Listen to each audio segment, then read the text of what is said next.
Yo. Test. Gotta always get the test in. All right, let's see. We are here. Let's see. Full display. Sup, Maximus? How you doing today? Ta-da. I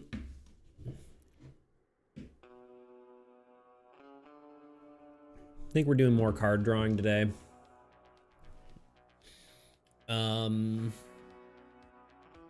We could do other stuff, but maybe doing some like implementation of this card that we finished last time.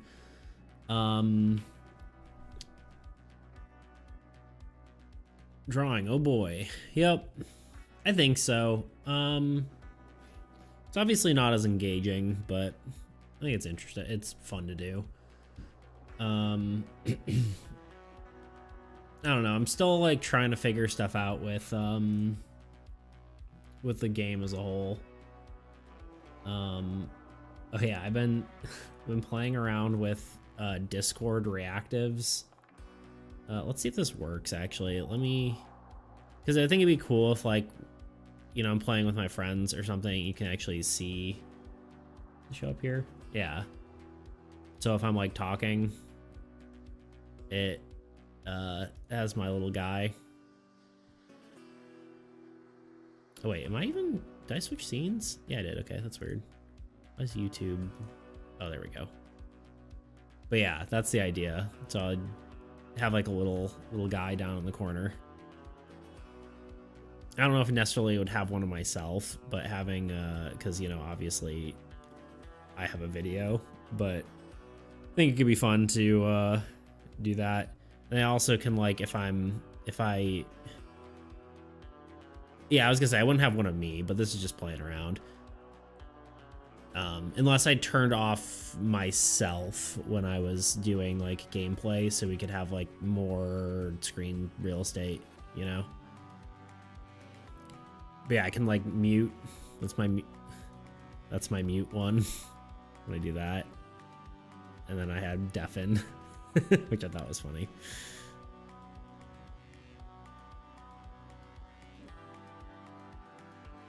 Yeah, I could do both. It could be funny. But yeah. I just wanted to play around with it. I thought it could be fun to have with friends on there.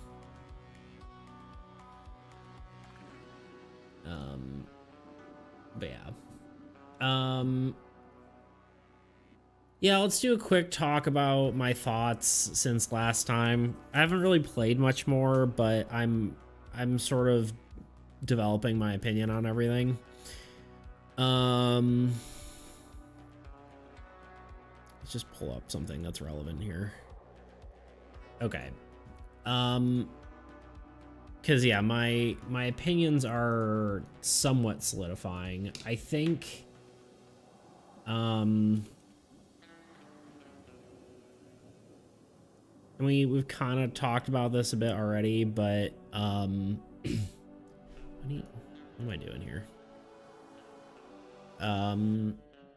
I think God death effects. I almost wonder if I should. Oh, whatever. Yeah, God death effects. Let's just do this in bigger lettering, just for the sake of streaming.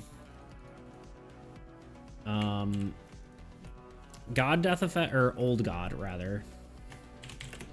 Old God death effects, I think currently are bad. And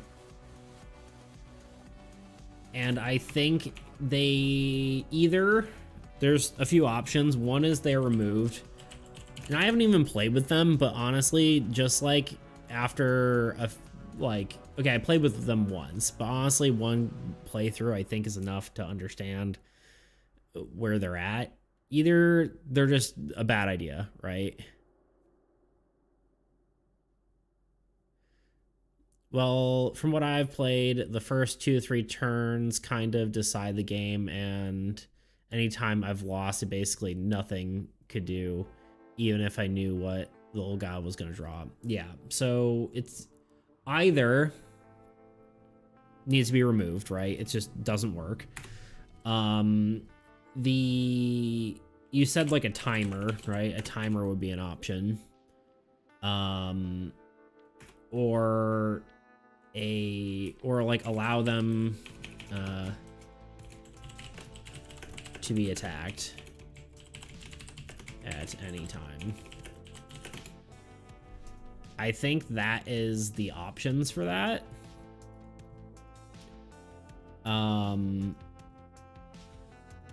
Otherwise, I don't see that being good any other way. I like their passive effects. I think the idea of passive effects is a good one for changing the inherent difficulty of the gods. Granted, do I think that all of them that we put in there are good? Not necessarily, but I think that that concept is fine. But yeah, this is kind of how I'm feeling about this.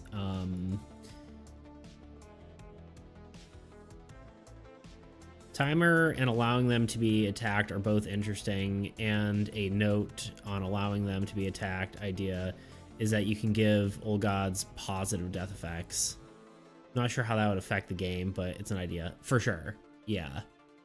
And also, like, allowing them to be attacked allows their health or their strength to be more relevant, right? Because right now it's like their strength doesn't really matter, because once you get through their front line, or you know, their ranks or whatever you want to call it, then the game's over, right? You usually have enough units at that point.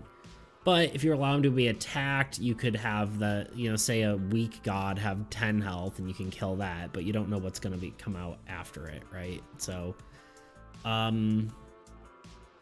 that's an option.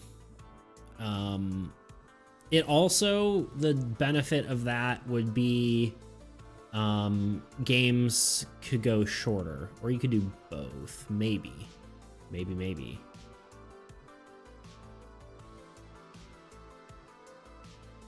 Yeah, I mean, there's a possibility. I have to think about it. But yeah, the benefit here is,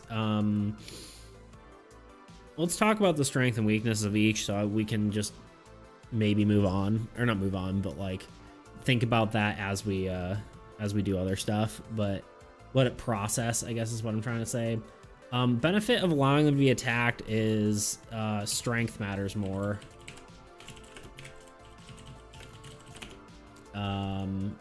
What did you just say? You could have positive death effects.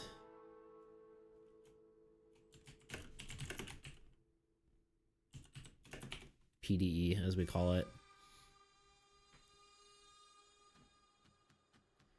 Then you kill Olga before the timer is dead. Positive. Sorry. If you killed Olga before timer is death effect, positive triggers. Okay, I see what you're saying. But the stronger Olga comes out, but you let the timer run out, the death effect doesn't trigger. The next guy comes out. Yeah, that could be interesting. My only worry would be like, so these are, let's just color these green. My worry with a timer is tracking. Of course, that can be done. You could have cards that you flip over as like a timer to track turns or something like that. But typically I don't like tracking things, as you know. Benefit is like the impending doom feeling.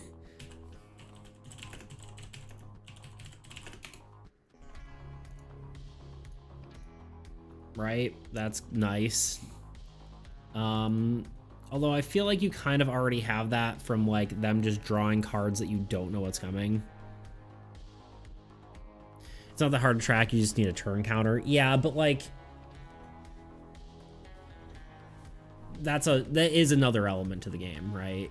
which is fine. It's not a bad thing necessarily, but it is a, you know, a logistical thing to add.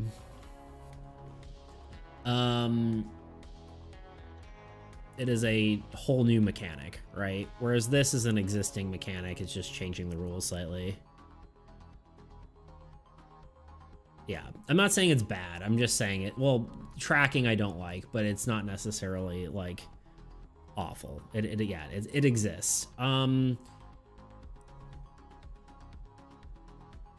There was something else I was gonna say. Allowing them to attack. I guess you have player agency for allowing people to attack, right? Can't talk. Can't write. Obviously the downside with any of this is like game balance, right? I guess in orange, like game ends quicker.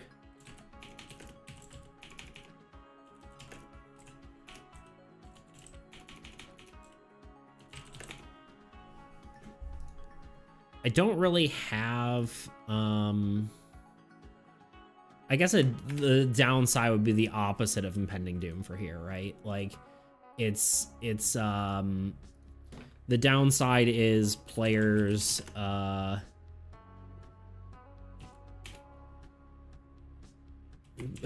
could feel less afraid, right? Players, more power over Old God.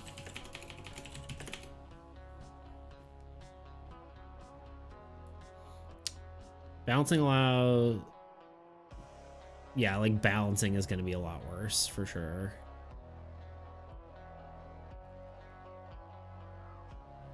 Balancing, the allow attacks going through is much harder, as is less deterministic. Some games can end just in a couple turns while others drag out for a while. But in timer version, you have more control over game length. Yeah, it's true. Timer is consistent, right? That's a...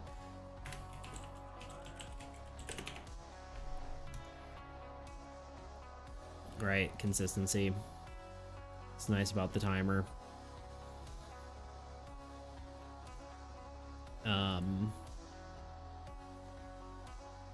But those are all thoughts, right?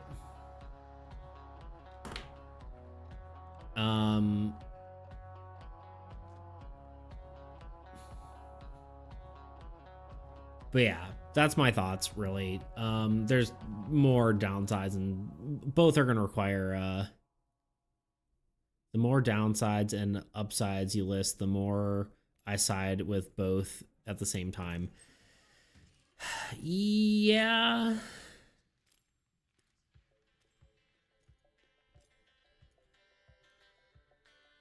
I like to think about the timer thing more. I've thought about my point the most, right? I haven't really thought too much about, sorry, squeaky boom worm. I haven't really thought about the timer as much.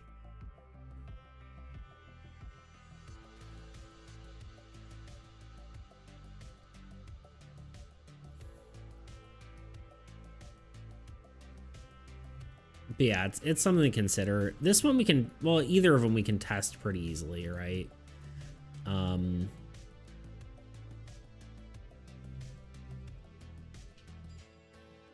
But yeah, I'd have to think about that, because obviously the I was gonna say you could test them pretty easily, but the designs of the Old Gods are not built around this, so it's kind of hard to say. That said, that brings me pretty nicely to my next point, which is just the I don't remember what size I had this. Big. There we go. Features, I guess. So this is just in like future features, new features. No, future. Futter. It's like FUT. future. Sorry, future's a weird word. Futru. With both again the balance the game around having weak and strong old gods, basically giving the old god highs and low strength, giving the player breaks, and the player can rush easy phases for rewards. Footer. Yeah, I mean, it's a weird word. But yeah, no, that's a good point. But yeah, I'm gonna have to think about it. Like I said, it's just something to think about right now. I don't think I'm gonna push this update out with them.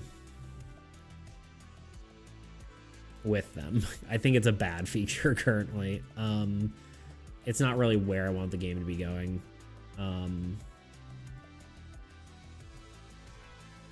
So I don't know. I'm gonna think that through.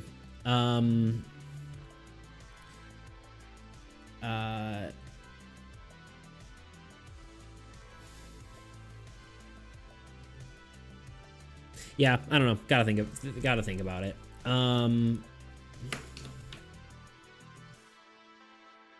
Yeah, I gotta think about the timer more, because like thinking about that, it's like technically if you wait long enough, if you hold out long enough, it means that you don't have to kill as much, right? It eventually,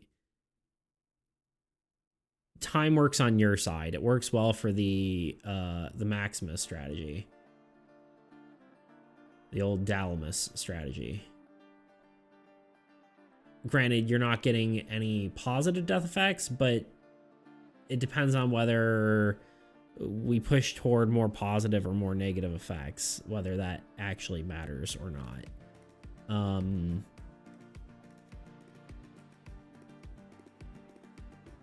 So that's interesting. Because in theory, you don't have to spend as much if you just wait out the timer, right?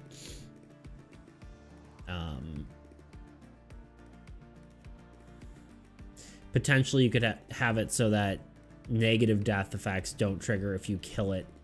See, then it kind of almost makes it so like the old god has to have a positive and a negative death effect.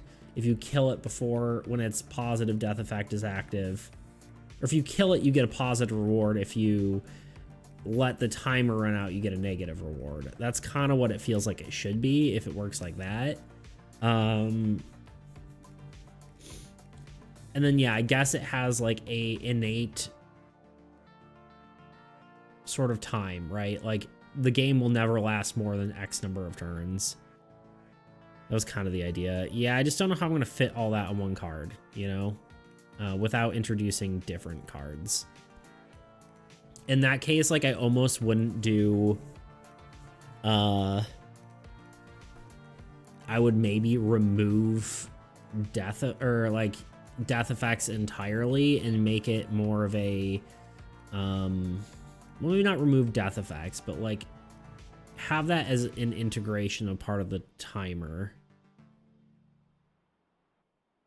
Maybe like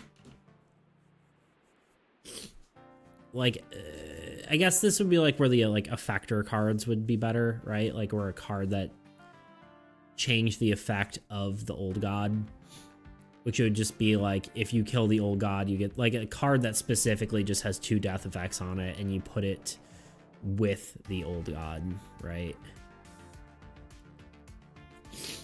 I don't know. That just seems like the more I think about the timer, the more work I think it is. That's the biggest problem. Like the biggest difference, it changes the game, right? I do like the idea of having a consistent, I like the consistency feature of this the best, honestly. That is the most interesting part to me. Because I think some games just go too long, right? Granted, I think that adding a consistency to the number of cards,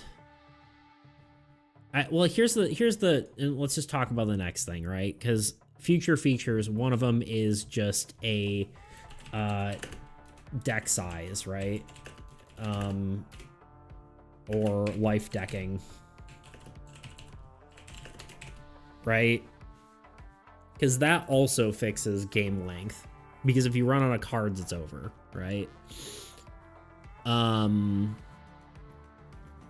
It's something that I want to do. I think it makes sense to do because you're never running out of cards, and nor is the Old God, right?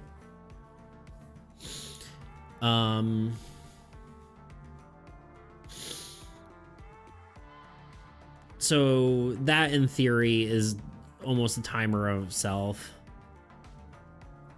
Life decking is also a good idea. Yeah, so these are ideas I like, right?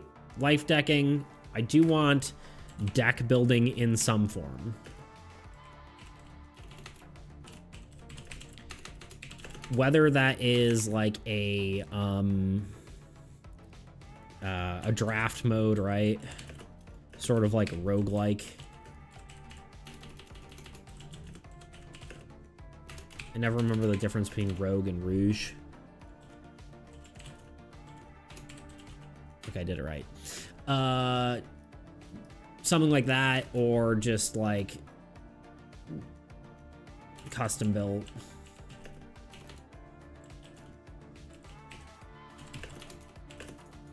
That one I think probably not, but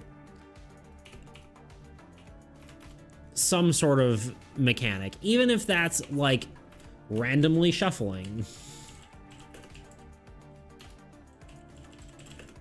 right? It needs something, because we're gonna have more cards than you're gonna have in a deck, right? Because if we introduce a deck size, then not all the cards can be part of that deck unless you just randomly grab cards. But I don't like the idea of randomly taking cards, because then you have uneven quantities of cards. And then you might end up with all land, or that kind of thing. So I think some sort of draft mode is probably the best, but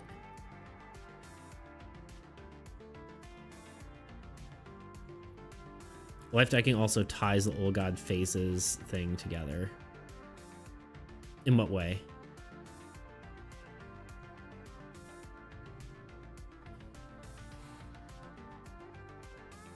Am I excited? Like the thing we were talking about, the death effect things.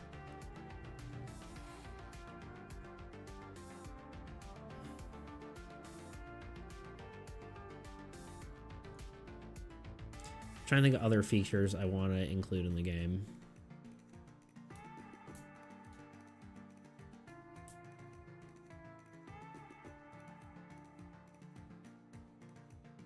Making the deck small and giving the Old God phases that push the player to kill the Old God before a certain point. Right. Yeah.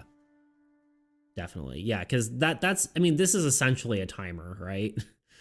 In its own sort of right.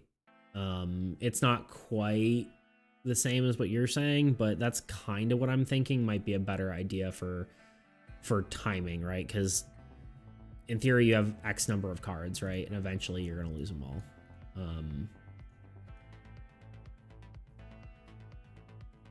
So I think that might be the timer aspect, and then the other aspect is just that you can kill them at any time. I don't know if that's a good idea, right? I don't if allowing them to be attacked at any time doesn't fix it, then it's just not something I'm gonna do, you know? And giving players agency over when they can kill the Old God past, through monsters does give you the ability to, win sooner, right? Which is okay, I think. And yeah, granted, you might win a lot quicker, but I think that's okay because you can't kill all the Old Gods in one turn. Granted, it makes minions a lot less of a problem, right? It makes action economy virtually... It removes action economy as a resource problem in general. So that's really a really interesting concept. So I don't know. I don't know how I feel about that, but all this is to say, I think I need to implement every feature that I want rather than doing this piecemeal. I keep doing like, you know, I talked about this last time, but I keep doing like little bits at a time. And I think just all the changes are going to end up somewhat balancing each other out. And also they're so dependent of each other that adding or removing any of them is going to make it, it's going to change the balance of the game. So it's like almost feels worthless to try to balance the game without having the features in the game. Like the scientific method is nice.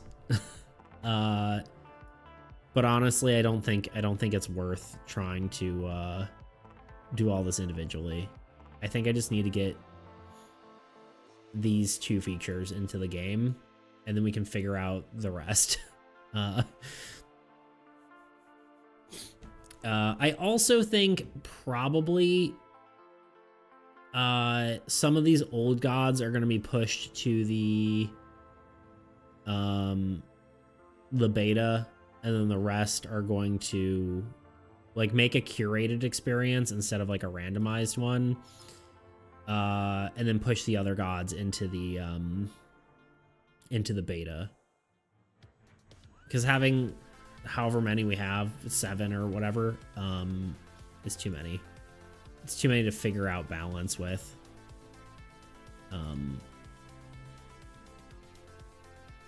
So yeah, I don't know. Those are my thoughts.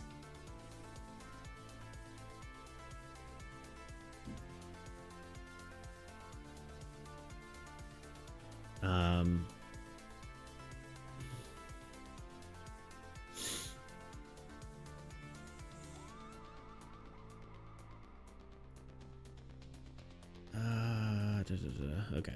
Anyway, so we'll see how it goes, but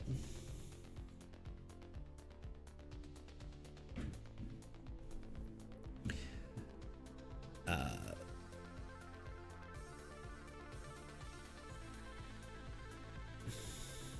was forgot to say, draft in general for deck building games seems to be where I find the most fun. Yeah, no, I agree. Like I said, like this game basically is built like it should be a roguelike, and that's basically what this is, right? Like, I don't know, I gotta look up some like drafting people doing card games and that kind of stuff, but I think this might be the way to go.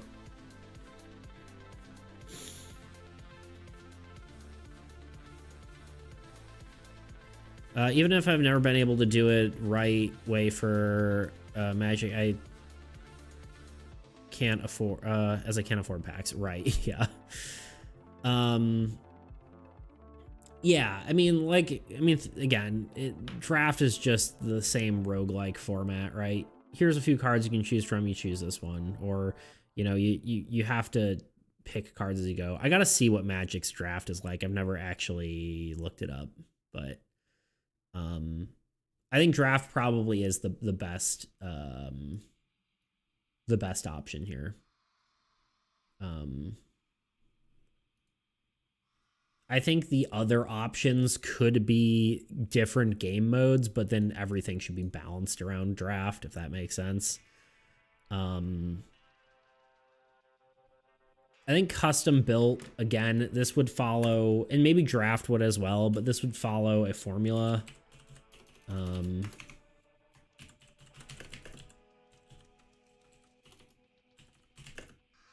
Like, you know, X lands, X heroes, X, you know, structures, etc. You know?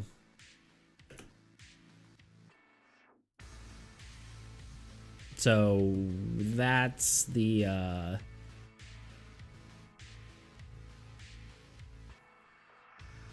I think those are the only features I really want to add. Is there anything else? I mean, obviously the we're still also, I guess the only other thing to talk about is the 2-card draw thing, but I think we've talked about that ad nauseum at this point, and that's the other you know, big aspect of the game right now.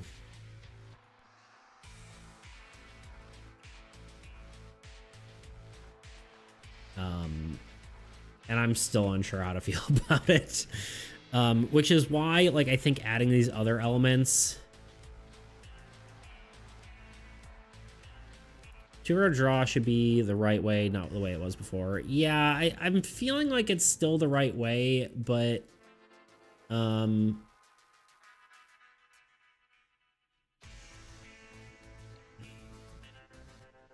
way it was before was giving too much importance to card draw. Yeah, I guess that's true.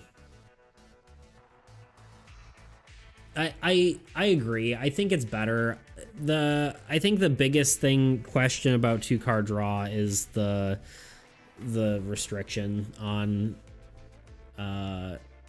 you know, whether you can place 2 of the same type of card.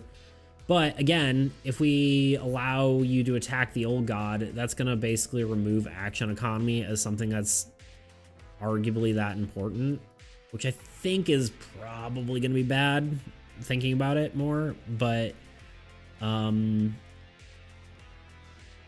shrug, I don't know. Granted, you know, attacking an old god when you don't have, there are monsters and other things on the board seems like it's probably going to be a bad idea, especially if they're negative death effects. So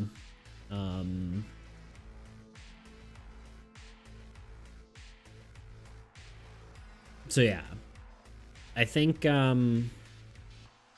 yeah, I think life decking is probably going to be the timer aspect, because I like the idea of it being consistent, but I think life decking is basically a timer in of itself.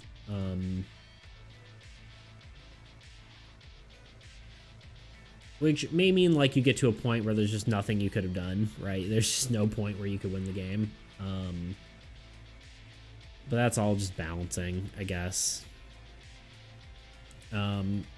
But my point is, I think these features need to be put in the game.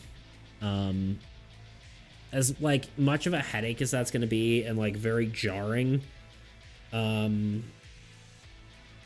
almost feel like it needs to be like that. For Old God Face, I have an even crazier idea. Uh-oh.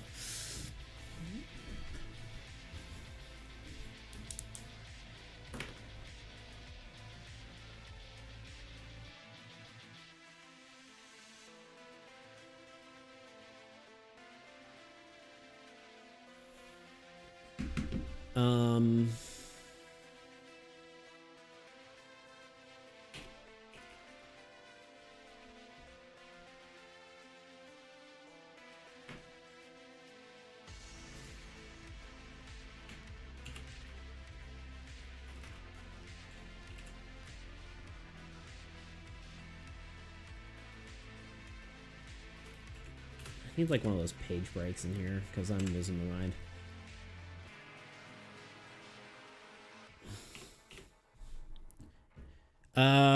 Let's see, 2 different groups of old gods. They don't need to be super high amount, but 1 easy old god group and 1 hard old god group. And in game, you go from hard old god to easy old god so that you have a reason to continued.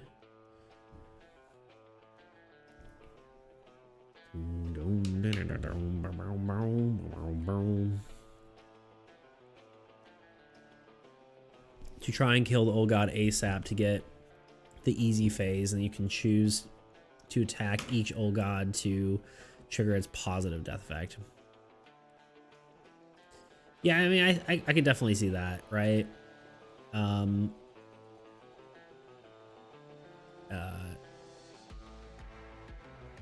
Yeah. And when you're actually going to play the game, you shuffle the Old God decks individually and then face down, place one hard, one easy, alternating. I could see that. That I could see. I'll have to think that one through, but I could definitely see that.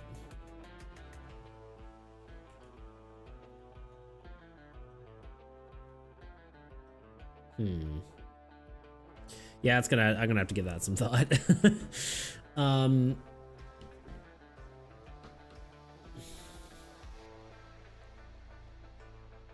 Hard ones are harder by the current standard. 3-2 Old God. Easy ones are like 2-1 or something, maybe even lower. But the shorter turn limit than the hard ones, maybe 1 or 2 turns max. Maybe. Yeah, I'll have to think that one through. I could see it. But I don't know. It just feels like it's adding a lot of complexity to the game that I don't think the game needs, if that makes sense. I like the idea. I'm just trying to decide, because I feel like, well, I guess, yeah, if you have turn limits.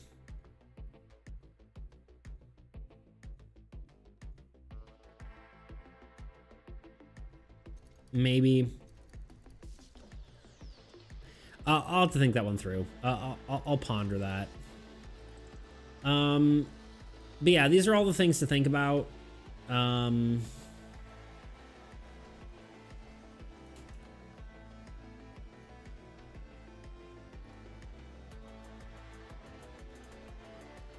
Yeah, I don't know. Yeah, I think all that stuff to think about. I got to decide whether I'm just going to try to throw that in this patch, or if I remove some of the excess and then put out a patch that is somewhere between what it was now, or it is now, and what it was before, and then you know, go from there. But normal guy, yo. Trademark Dal style crazy idea. Crazy TM idea. It's true. Dalmas does like his crazy ideas. And we're here for it. We like the crazy ideas. That said, I think I don't want to make the game much more complex than it is. Obviously, adding deck building and stuff does add complexity, but it also adds replayability, right? I mean, granted, you know, playing this game has been still interesting, but of course that's through random shuffling, and it doesn't allow you to add more cards without some sort of deck building mechanic. That's the main reason for deck building, right? Is to add a way to add more cards without having like a 1,000 card deck.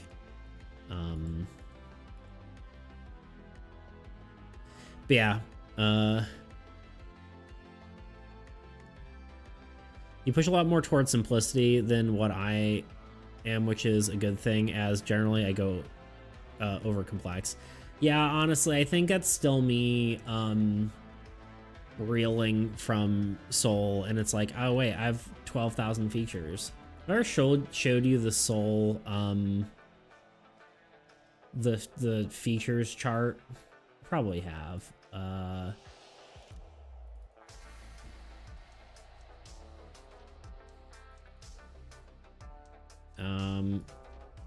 It isn't even the final one. Where is it? Han.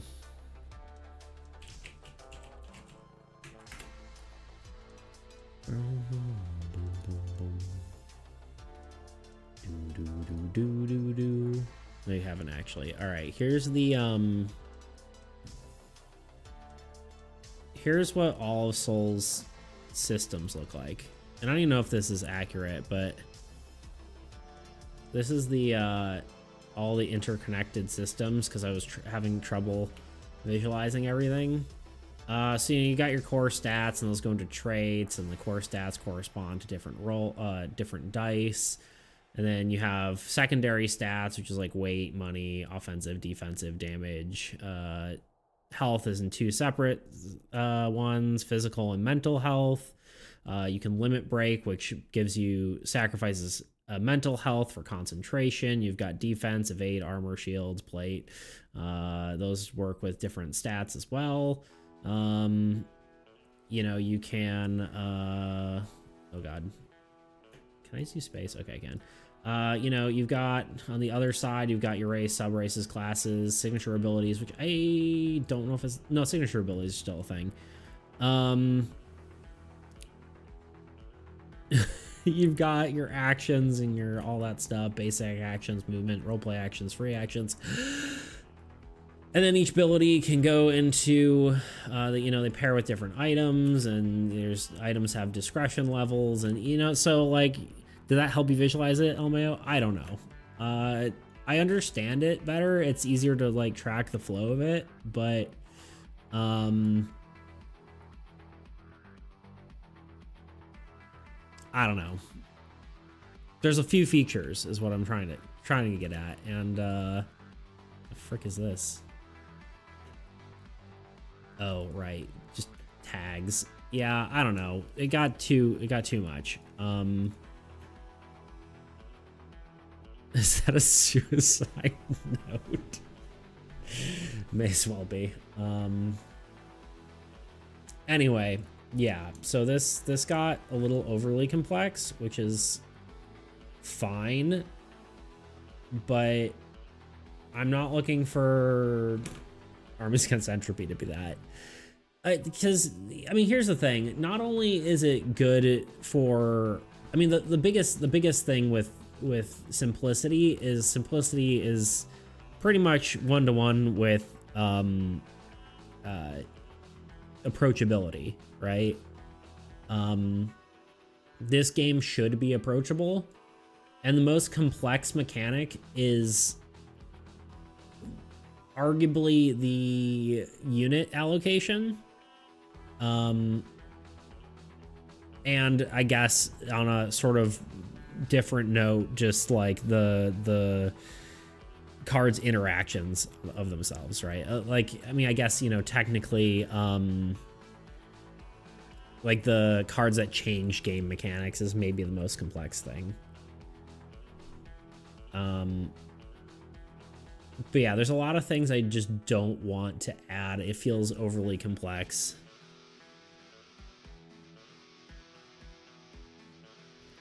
Do you think it's approachable? Go to a retirement home with a copy of the game and see how approachable it is. I mean, again, like, I've played this game with my parents, and granted, I am the guy who created it, right? So it's not like you can just take this game and whatever. But that's why, like, clarity is so important, right? Because that makes it more approachable because it's understandable, right? Yeah, I played this game with my parents. I played it with my friends who don't play video games and that kind of stuff. And yeah, I am there to explain it, but I still think it has enough complexity that's interesting, but like, it's not any more unapproachable than something like Settlers of Catan is, and a lot of like normies play that game.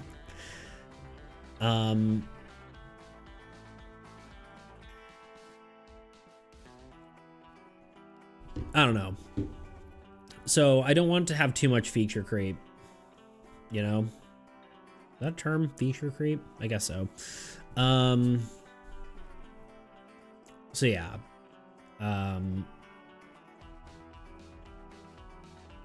I think pretty much anything that I add or remove, I have to be pretty cautious of. But I think that said, those two future features, deck size and deck building, really have to be added into the game. And I think it can still be done with how the game currently is. It does mean like beta cards have to be Well, I don't know. I don't even think beta cards necessarily are completely necessary, but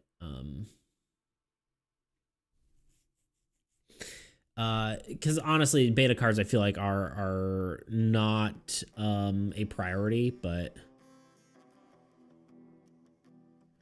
I know for beta cards they're terrible for unit gen. Very true. That could also be part of the problem why we're losing more, you know? They're very unit hungry. So that's definitely true. They're definitely not balanced within a deck, you know?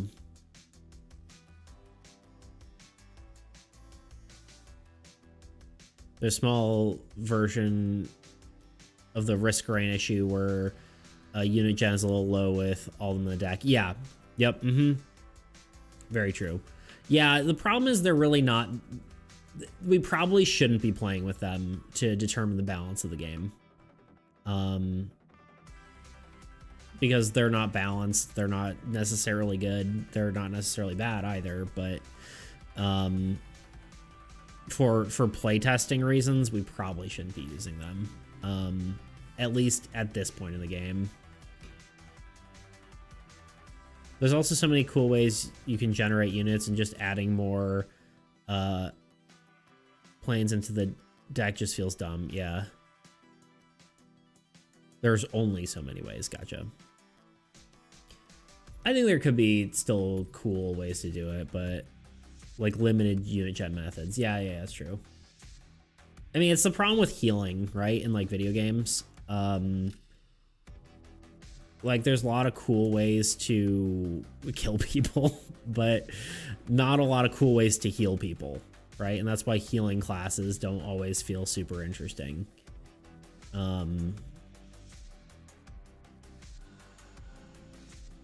mean, granted, there's about the equal number of ways to, you know, heal as to do damage, but healing just is such a limited subset of that just like, yeah, you can have an explosion heal, you can have a targeted heal and that kind of stuff, just like a ranged weapons, but you can also do lots of different flavors of ranged weapons because there's, you know, so much more around that. So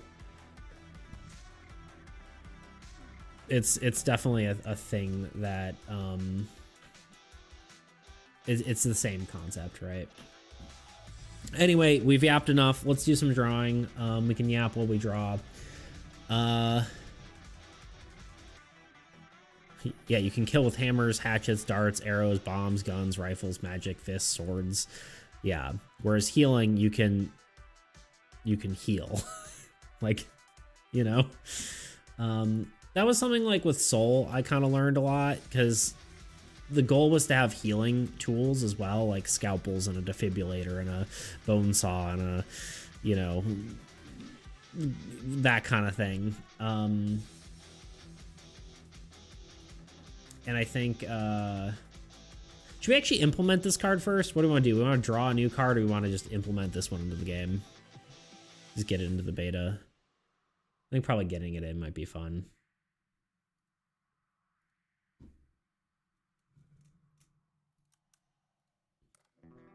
I need priest. Okay. Maximus needs a priest. He has sinned.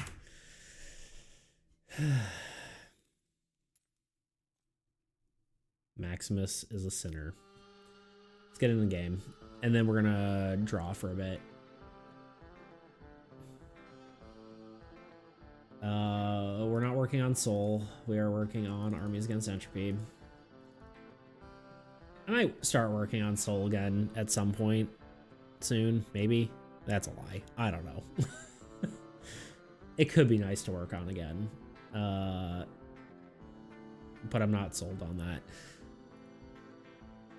I keep getting notifications. Oh. Oh, is Tice live? Is that why I got... Aha! He is. Look at that. All my homies pray before combat. For real, for real. Beautiful. I'm in the wrong thing. Beta cards. All right, we're gonna go to our friend ChatGPT here because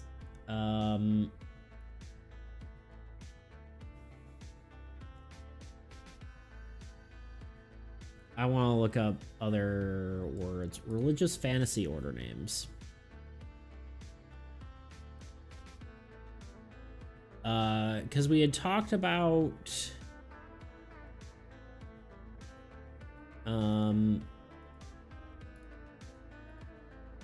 Church of the Radiant Dawn. Radiant was the word we kind of were landing on, but for the priest, like Priest of Radiance or something, but I'm not sure I'm sold on that.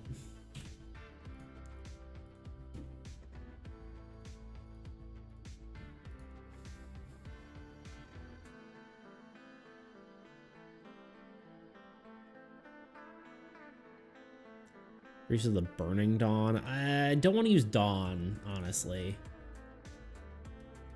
We already used Dawn like twice.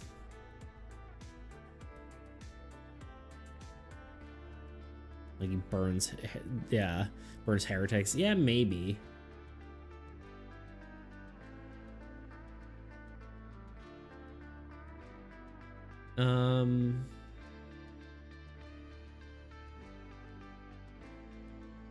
Like Twilight's a cool word to use. Burning isn't bad because that does feel. Solar is kind of a cool one. I'm just trying to think of words here. Horizon's an interesting one, but not necessarily soul related. Ember's interesting.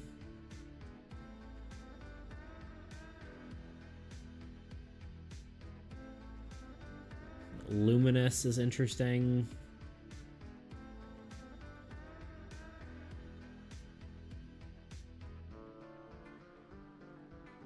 Priest of the Burning Light.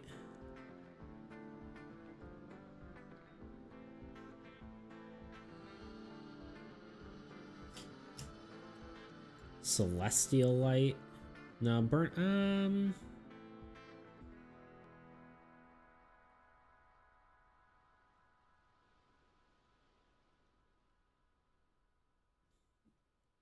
Sacred Flame is kind of interesting.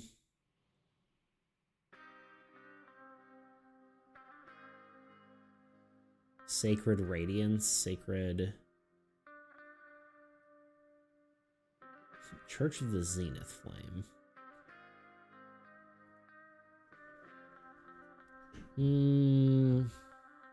I don't know yet. I'm pondering. Let's pull up the beta cards.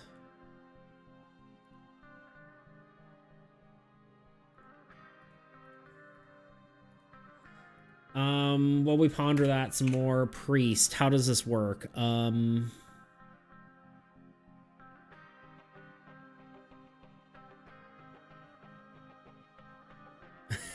it's bad with name shit. I'll just go with you're Timothy now and move on. Yeah. I like the burning sort of concept, but I'm wondering if it feels too far away from the sun. I think Radiance... Whoa, wait.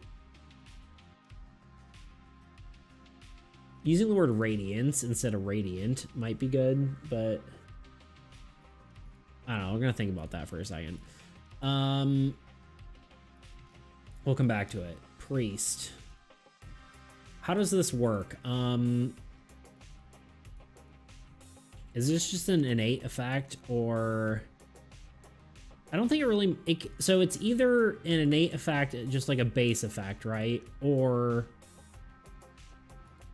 or it's a unit effect. It can't be anything else.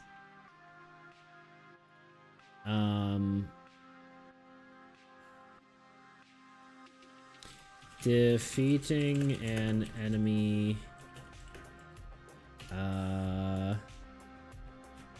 monster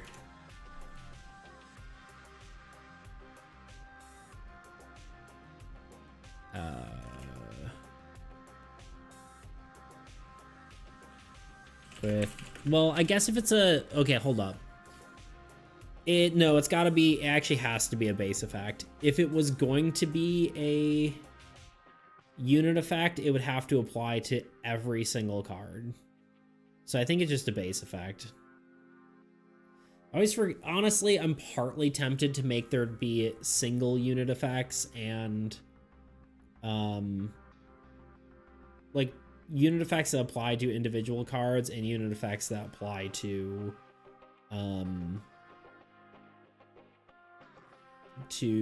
all cards. Granted, abilities kind of serve that function.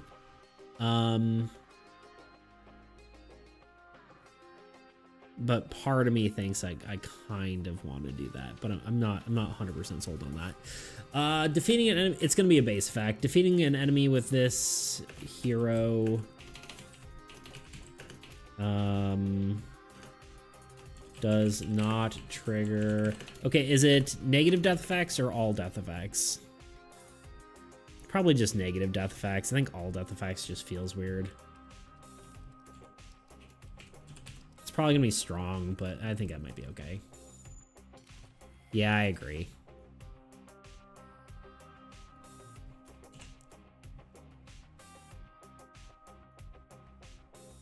Defeating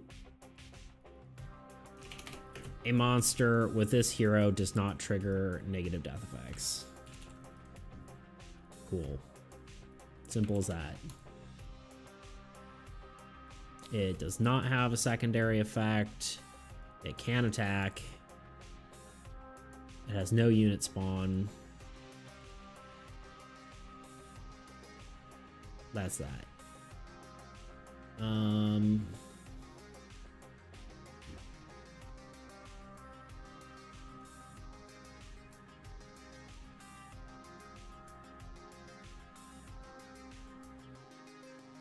Okay, we need to go into here. AE.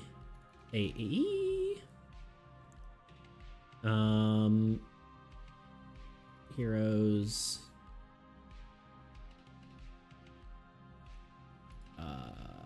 Upload image, choose file. Not this. Armies against Entropy, devlogs, bridge. Not bridge. What am I doing? You know how like sometimes you get so used to doing something, you just do it? That's what just happened there.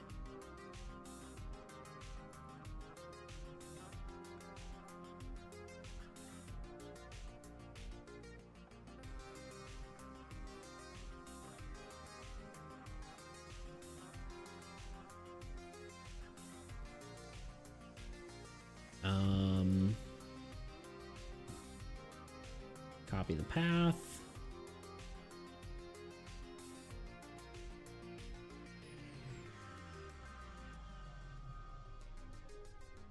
You go to sleep looking at bridge, don't you?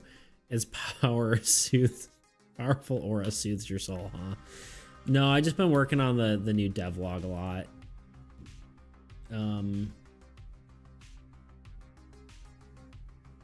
It's I've been trying to get a lot done with that. Hopefully we'll have a video maybe by the end of next week, I think. Maybe. That's the hope. Priest is a hero.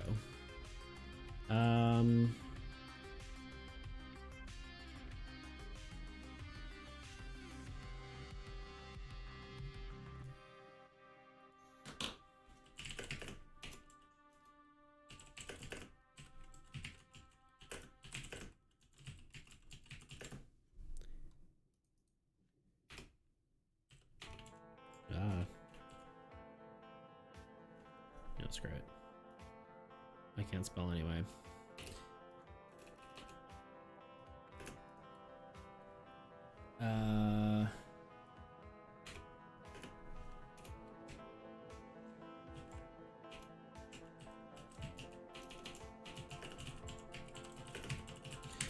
Let's ask ChatGPT again. Priest. I can't spell, dude.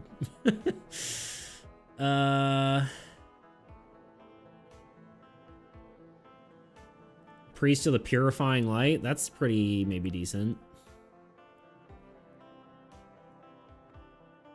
Purifying is a good word.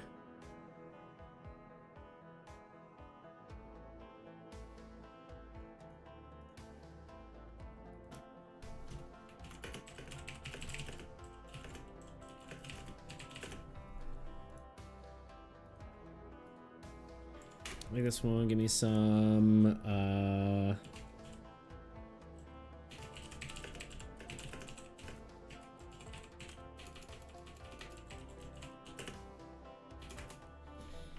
let's see.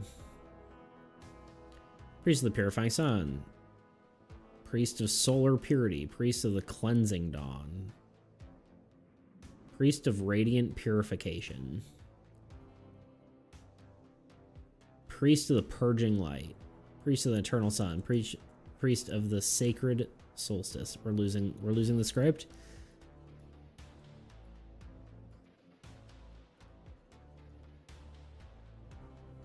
It overuses Dawn.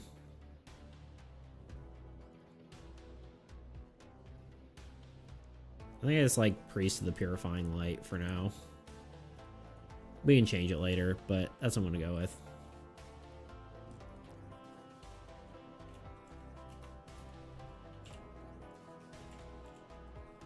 Is it a different font?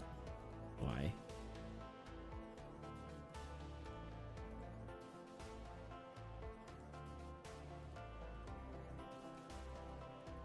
Okay. I'll have to actually import it into game. If I were to... Or wait, no, if I update it, it should be fine. But it won't be in-game. Not yet, at least.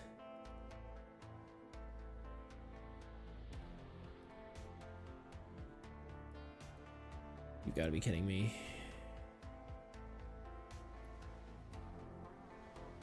I don't know why it did this. It like changed card nicknames to card nicknames, which is like, I just don't know why I did that.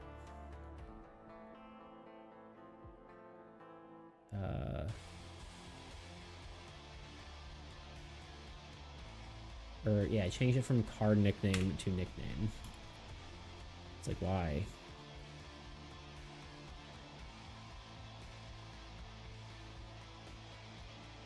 It needs a minute. It needs to think about what it's done.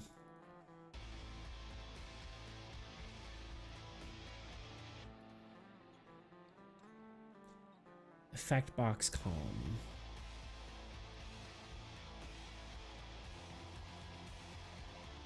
I don't know why it needs this.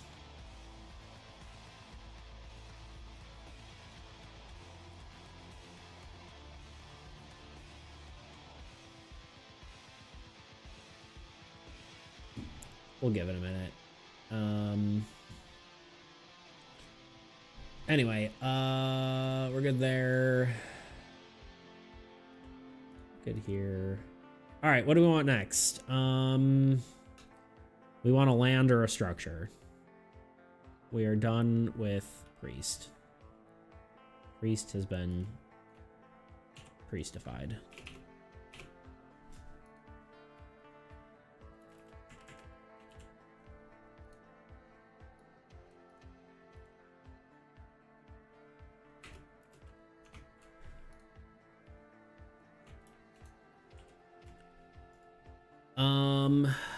You did say unit gen's a little low. I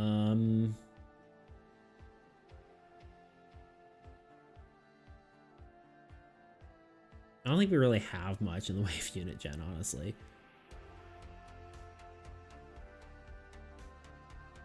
I haven't really thought of that. Witch's Hut is interesting. I kind of feel like...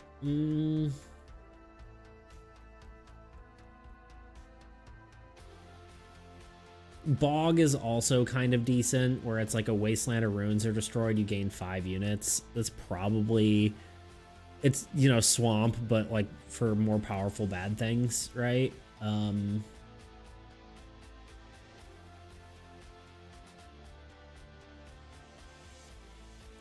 But honestly, I kind of almost just want to do giant turtle because it sounds fun to draw a giant turtle.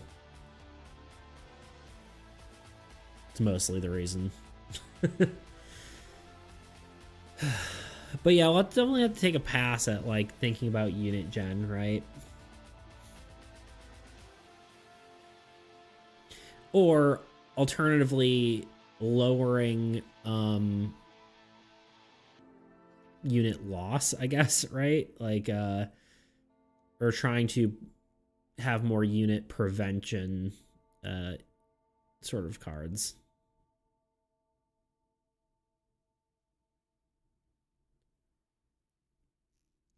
But yeah, I think giant turtle might be the way to go, just for the fun of it. Just because it's what I want to do.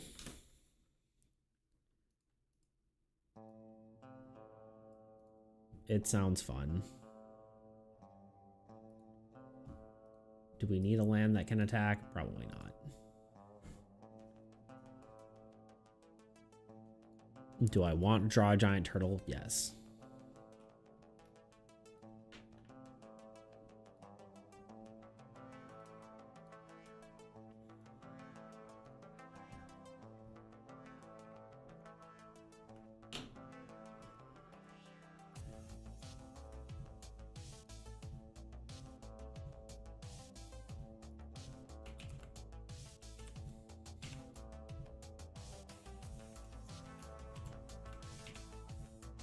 Okay.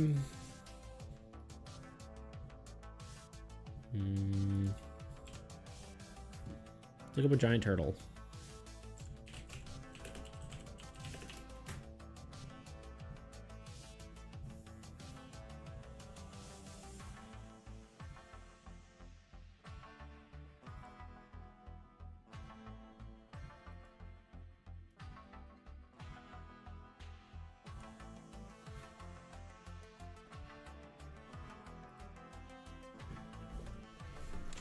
Okay, it needs to look kind of land-like, so I'm almost thinking, like...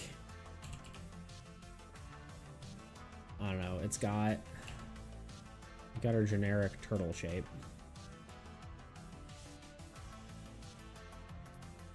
And, like, a tree on its back. Very Pokemon-like, right? The whatever. But I think the composition kind of matters here. I almost want it to... I wonder if we do like water, right? So we have like a water line. And then we have like an island look. This might need to be zoomed out more, but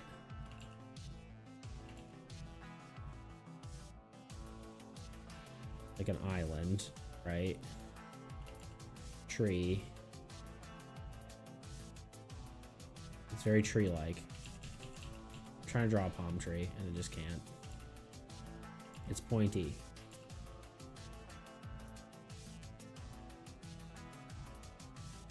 Got a tree.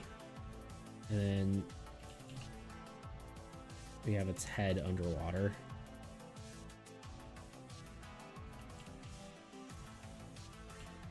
And maybe it's more like a sea turtle.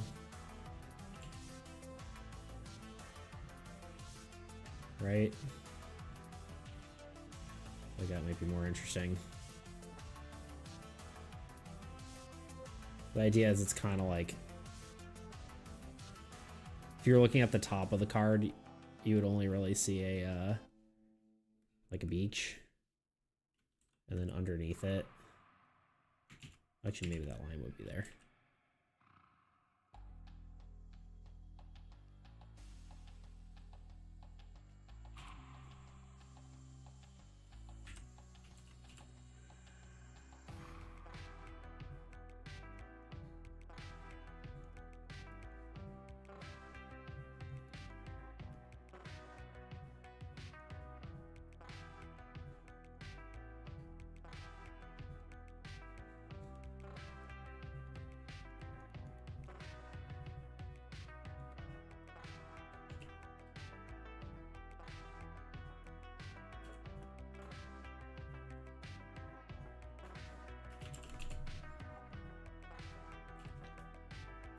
Maybe the tree is probably like a lot smaller. It's more like you know, little tiny trees. And then maybe like some huts. I don't know where this fits in like lore, like where this would be, like who would use this. It could be like a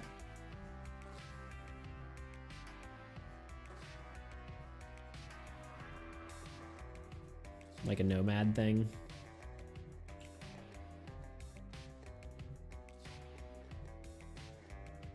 Like the desert people. Maybe a different faction of them.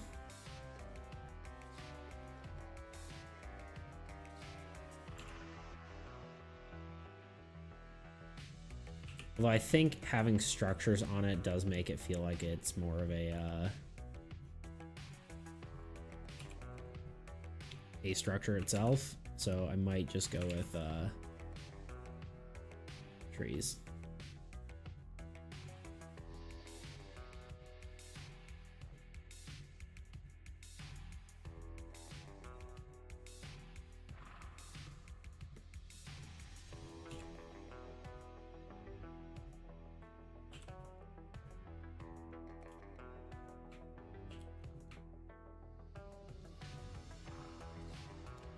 Tootle.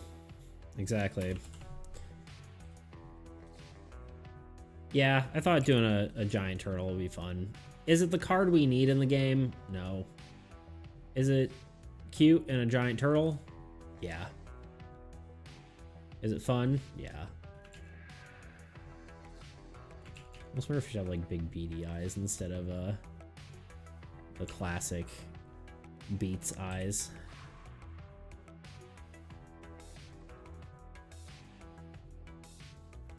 Well, depends on how its unit gen is going to be. Honestly, probably 1. I don't think it can be more than 1.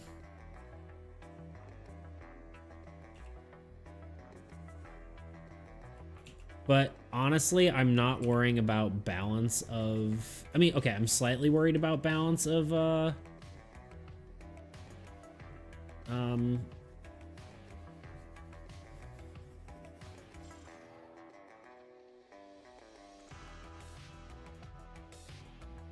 is TG... If you make it more than 1 unit gen with a gimmick land in beta, I'm going to lose it. I mean, honestly, it's kind of what it has to be, though, doesn't it? Like, because if it has 2, I mean, it could have, like, an effect as well, right? I swear to God. Okay, I was like, what am I... Yeah, sorry. I'm old, I guess. I don't know. The problem is, if it has more than 1, it is a plains, right? Plains maybe needs a buff, but the problem is, I really don't think it does. Plains is just nice and consistent, but if you do anything that has 2 unit gen,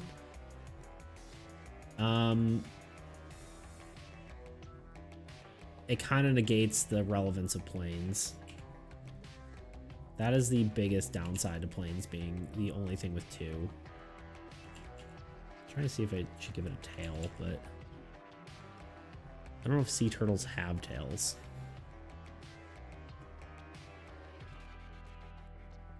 Plains might need to be buffed to 3, but I think it's... Well, do you make it so turtle has a cost to be played? Maybe... I don't know about that. Maybe.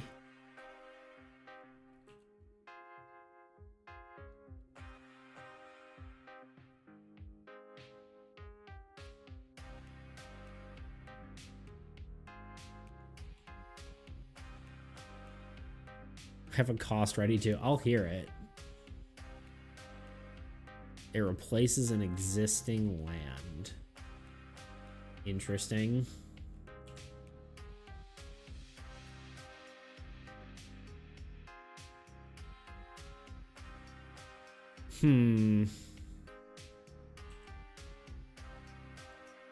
Do I like that? Do I dislike that?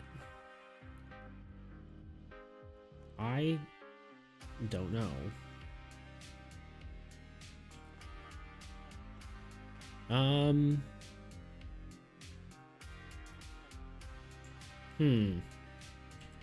I think the concept's cool of a card replacing another card.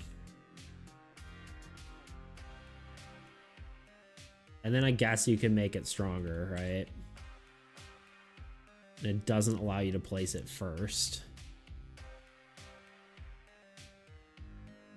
So that's kind of a cool concept. Do I want that to be turtle, though?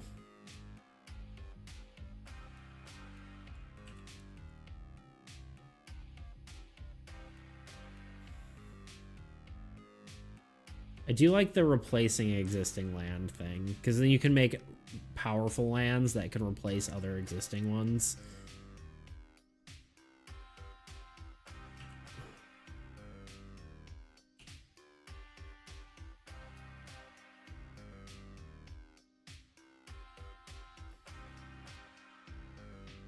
I had an idea.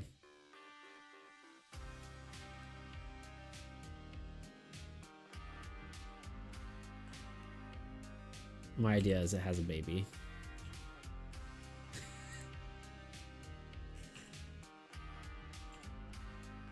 That is my idea.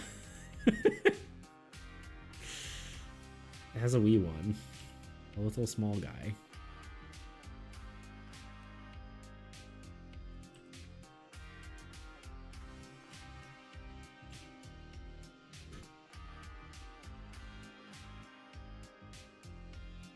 I was expecting balance, but then it has a baby. Yep. Never let him know your next move, you know?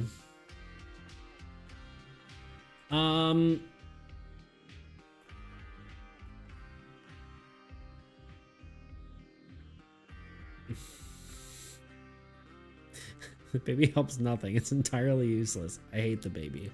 Well, you know what? You're wrong. I think it helps everything. I'm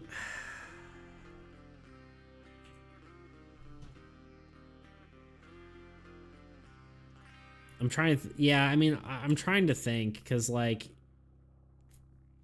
I do like the idea of the balance that would have it. Here's my internal struggle. Wait, the turtle has an attack icon. It's gonna kill me. Yeah, indeed it do. How does this even work? How do turtles do? You know? How do turtle?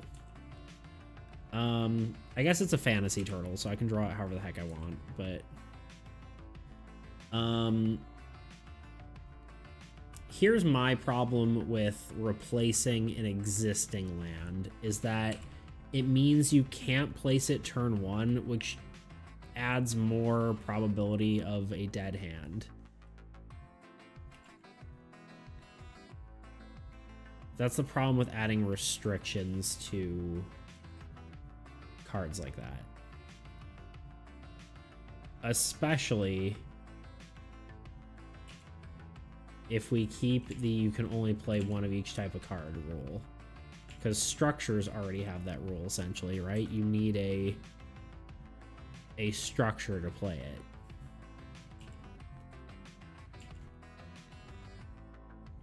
Now you could have something crazy like you could place this card on top of another card to gain an additional benefit. But I feel like at that point, it may as well be a different card that has that sort of effect.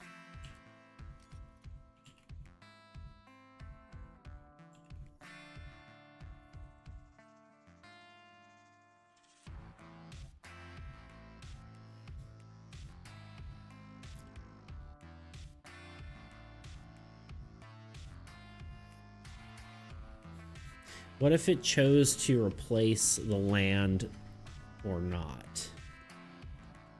Yeah, like, I think, like, an additive bonus could be interesting. Like, you place this with another... Like, you place a card with another card. His head's too big, but...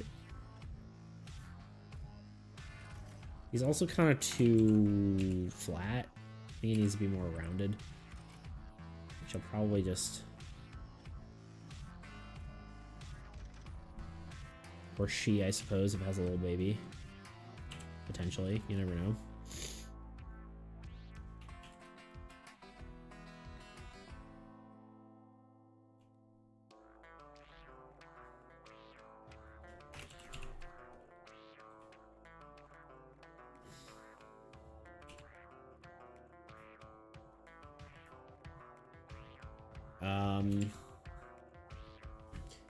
Yeah, right about it should be another card.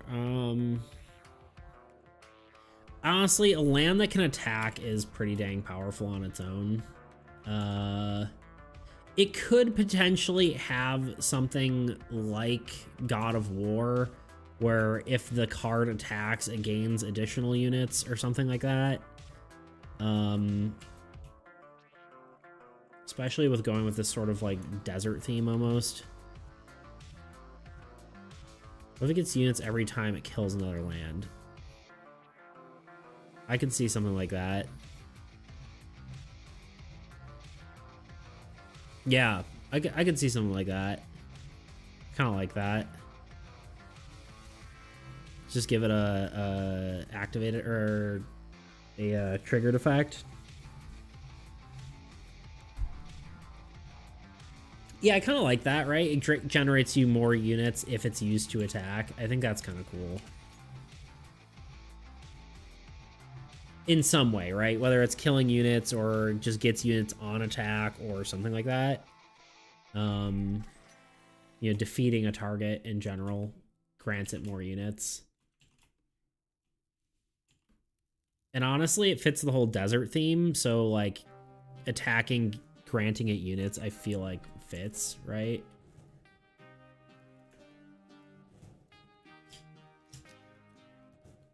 Give it more of like a beak. No.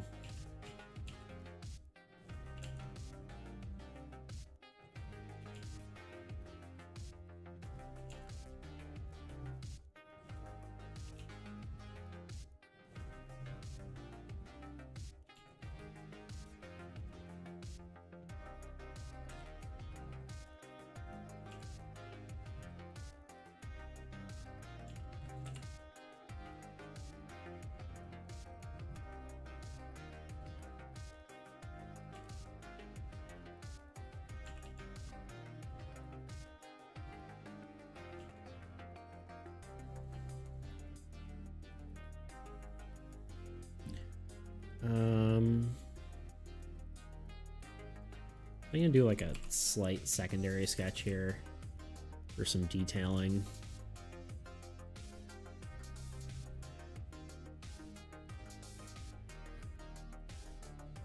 But yeah, I like that idea. I think that's cool. I think that's a great idea, having it gain units in some fashion or another when it attacks.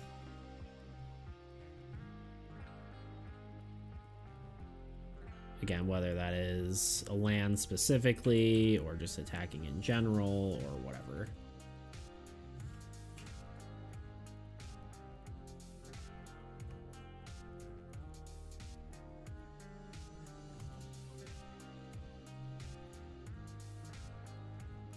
Hello, Luna.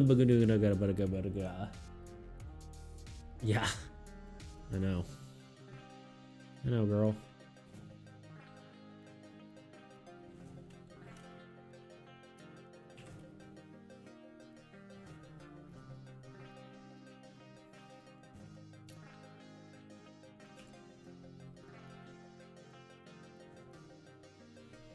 How do I manage that?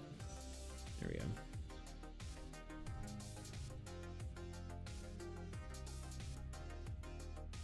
No. Hi.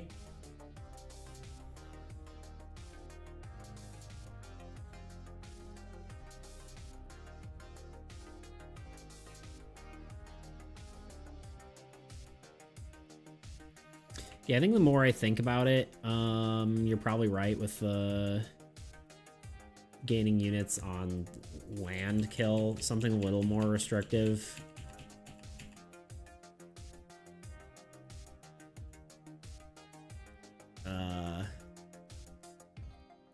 Because it's already going to be pretty powerful, but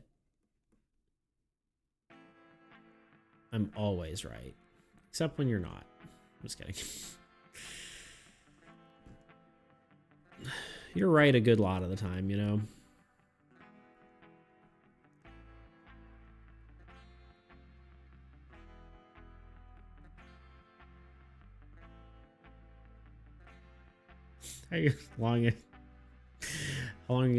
How long is it gonna take until you understand that I'm John AAE? John AAE. I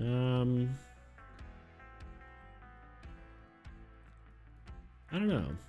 A good while, probably. Is this looking sufficiently like a turtle? Sure hope so. At least some sort of fantasy turtle. Something's wrong with its neck, really, but let me look up sea turtles. Sea turtles are different, and I'm okay with it kind of being like a hybrid between the two. Sea turtles don't have like as much rocky texture. Looks like a land tortoise, not a sea turtle. Yeah, I'm kind of combining the two.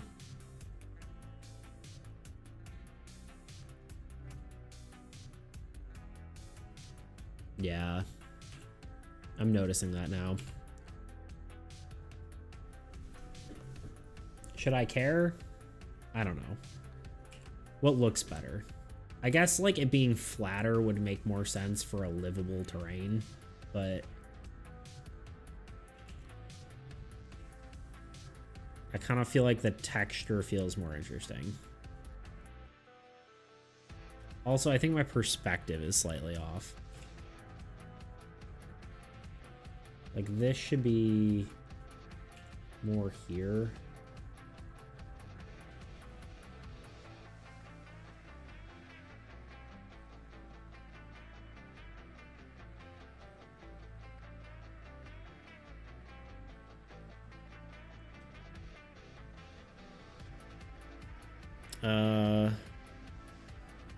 Rugged shell helps with defense on land, but being flat and smooth helps against sharks and such in the water. Yeah, I mean, it's like a giant... Since when were you a turtle expert? Maximus. I'm just kidding. I'm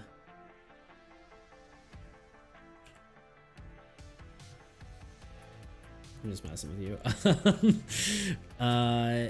Yeah, I get that.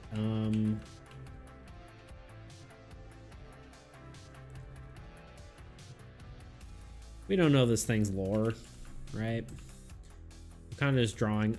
The question is what looks cooler, not what makes logical sense in this case. Like this could be, it could grow up in like a swamp, right?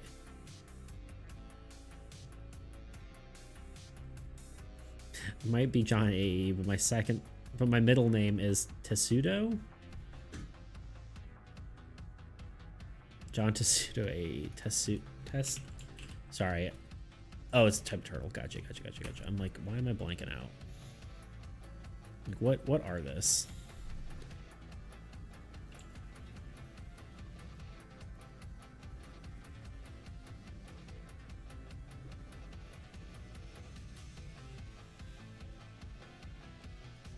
Yeah, the question is what looks cooler. More texturiness, or I think more texture just sells that it's a turtle a little better, but originally I was thinking more of a land tortoise kind of thing, but I opted for sea turtle because I like the composition of the drawing more. That's all there's to it. I might kind of go in between and cut some of the high peaks off a little bit, so it seems like it's easier to... Okay, here's the biology of this turtle, right? Its goal is to get as big as possible so that things live on it and protect it. Like people. That's my goal. That's my thought as an evolutionary standpoint. It wants things to grow on it. Like trees and stuff to fill in the cracks, to like harden its own shell. There's my evolutionary thing. It is designed to be... So I think having more crevices and cracks and stuff would be interesting, because then it has more stuff filling these gaps. Granted, I think now that I've drawn all this texture, there may be a chance that I just... People are going to protect me. One blight might Ravager rats later. Exactly.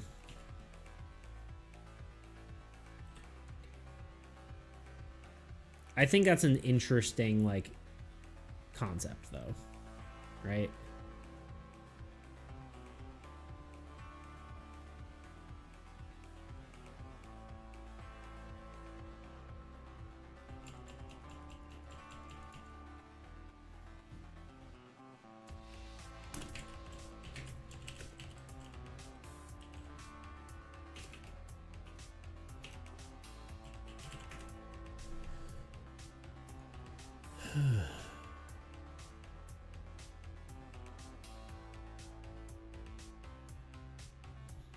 I looked up like a fantasy turtle out of curiosity, and God, is there way too much AI.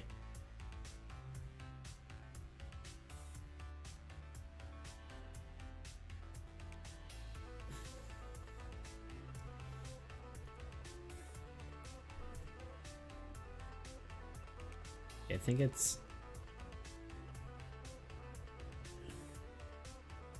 a little it's kind of somewhere between the two is my goal. Like maybe it grows up in like a swamp kind of thing, or like a mud pit, right? Like a sandy mud pit. Lives there for a while. And then kind of crawls out to into the sea.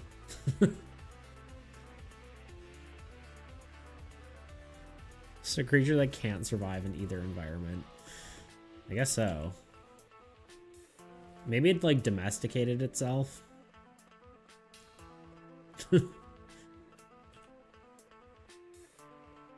Awesome design, Radish King. Thanks, dude.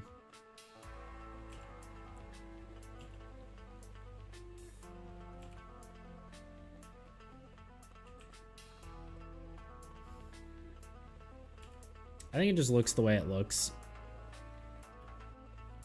Like cats. Cats domesticated themselves. Cats were like, hey, I'm gonna be cute and you give me food. That's the deal.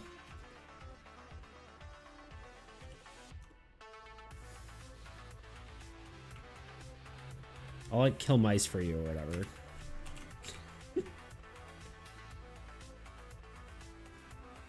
They're like, I like this part of the deal. Their back fins are not like this at all. What have I done?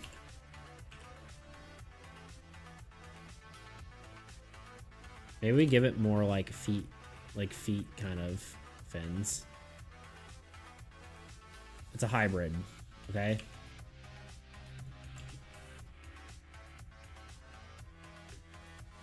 I think that's too crazy, but it's a thought. We're playing around. We're playing in the space.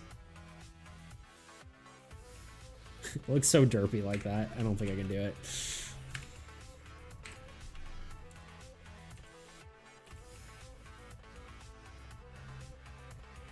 They have like these little guys in the back.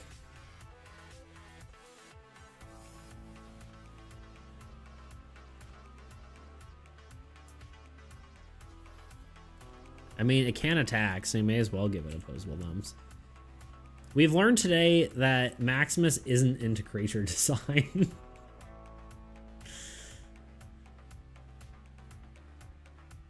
Maximus hates monsters.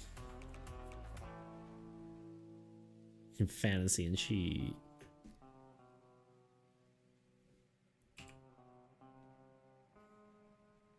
Maximus is a realist.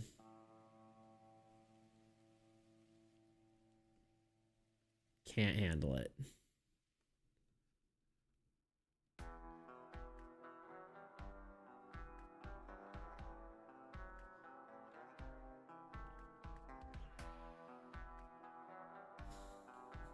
I'm fine with a creature not really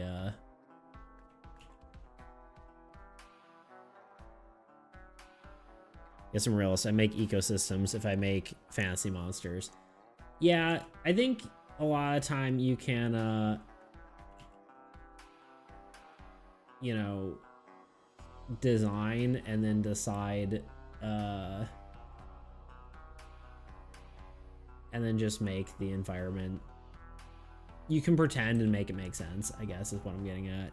It's not really the right way to approach it. I do like doing world building, but this game is not really built around, it's not story first, you know?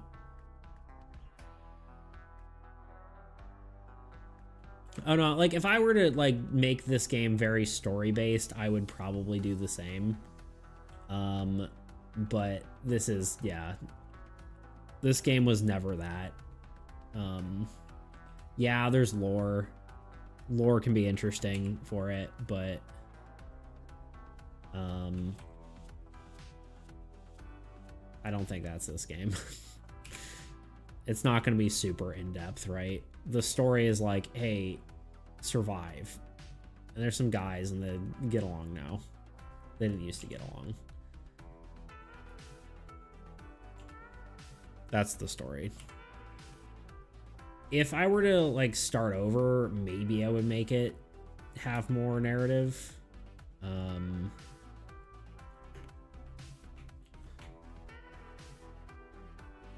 But yeah, in theory, I could, you know, make it so it's more, makes more sense, but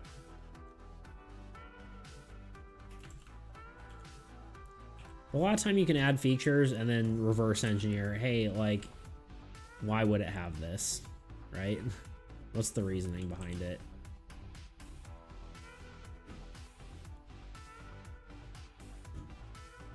Awesome story, Red Cabbage Ravager.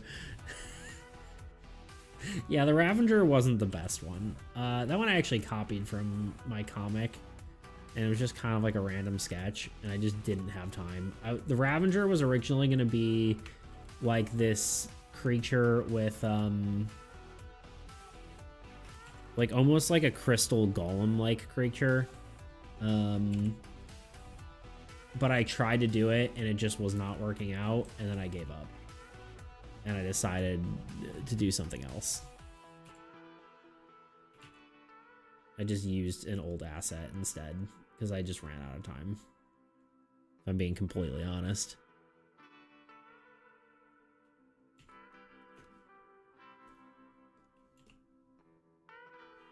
I like it though. It looks kind of cute, right?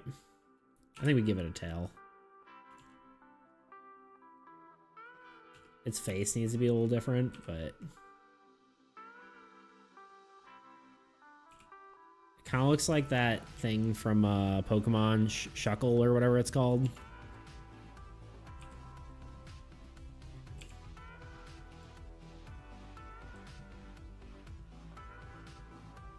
Shuckle? I don't remember.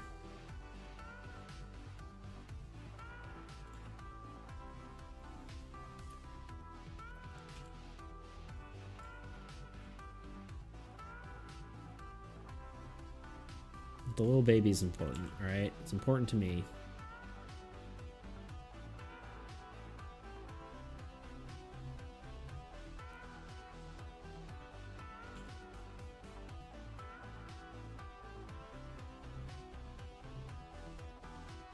Oh yeah, I know what you mean, the Pokemon, but I've seen it.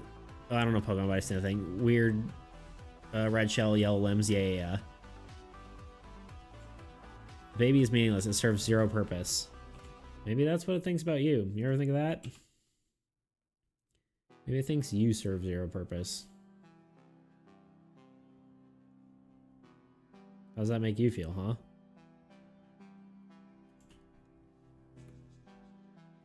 And I'd argue it does serve a purpose. It makes me happy.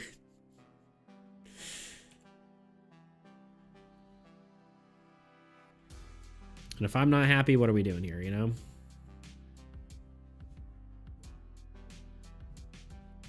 Do I want to give it like an underbite? I think that could kind of be funny.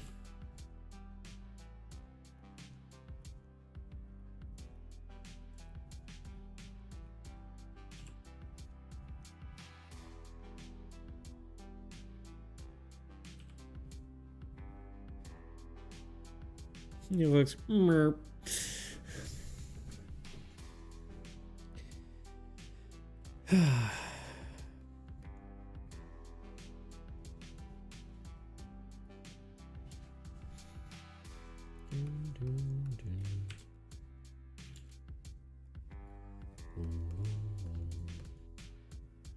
He's like merp. Got a merp face.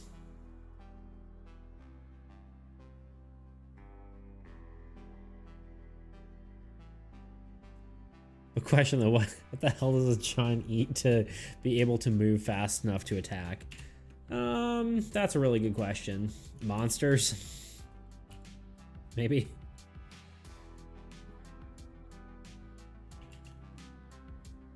Just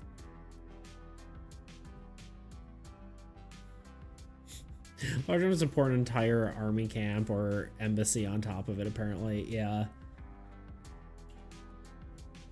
Honestly, monsters. I think it just eats just anything. Maybe it photosynthesizes, I don't know.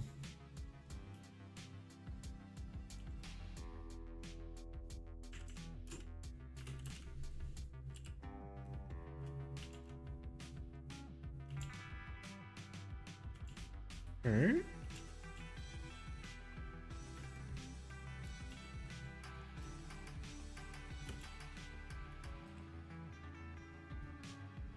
Part plant.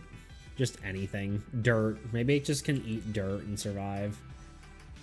I mean, whales eat like microbes, right? Or not microbes, plankton, right? They're tiny. Why did I say microbes?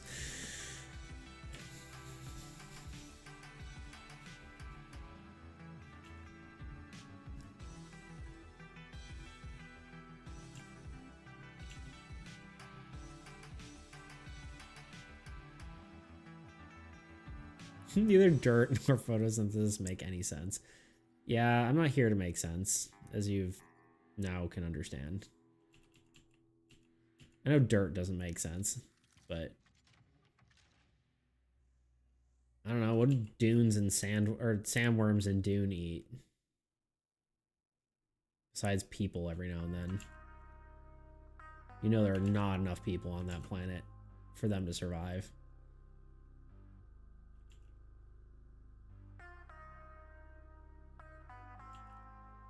No one ever questions that, you know? I'm sure it's in the books or something, but I ain't got time for that.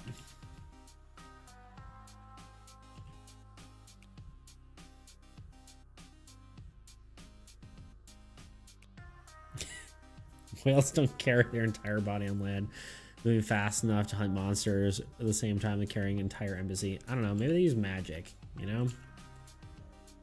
Maybe they're sustained off magic crystals. This is a fantasy universe.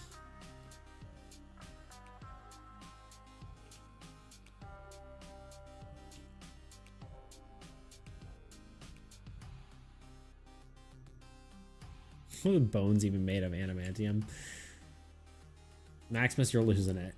It's okay. Breathe. Breathe, buddy. It's gonna be okay. Look, it's a cute turtle. That's all you gotta think about.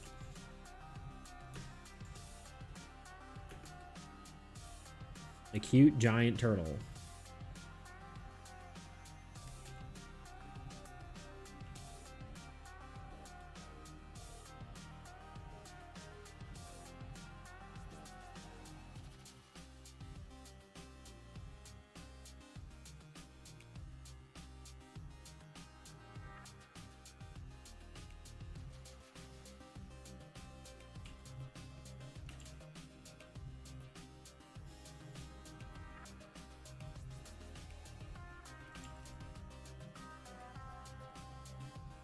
Maybe it just eats sacrifices to the god, you know? The gods just empower it.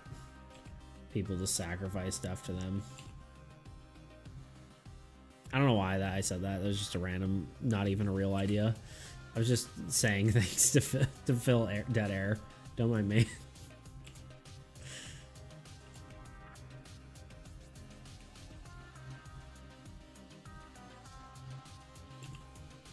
It runs off the power of the gods. It is willed to live. I mean, that could actually make sense, though. Like, it just willed, like, the gods literally just make it so this thing can live.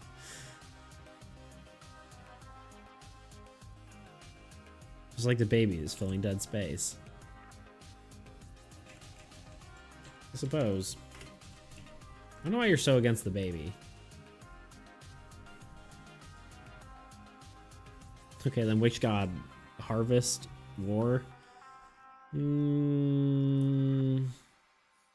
feel like harvest, probably. Or, well, I was about to say life, but it's not life, it's humanity. I think it used to be called life. Which might make more sense, honestly, because, like, are elves humans? I don't know. Or is there going to be a separate god of elves? Shrug.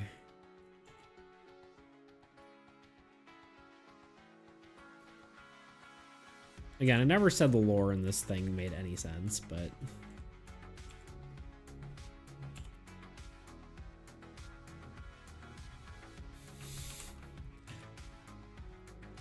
God of Elvery.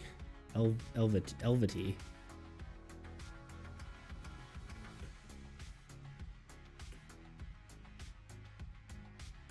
Elven Archer specifically gains 10 units per turn. Yeah, exactly. I may at some point change God of Humanity to God of Life, but I don't know.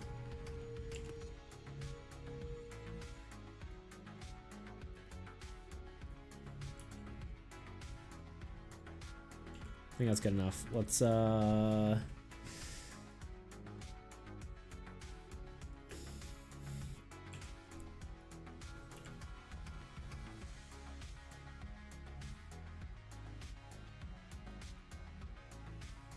probably some clouds.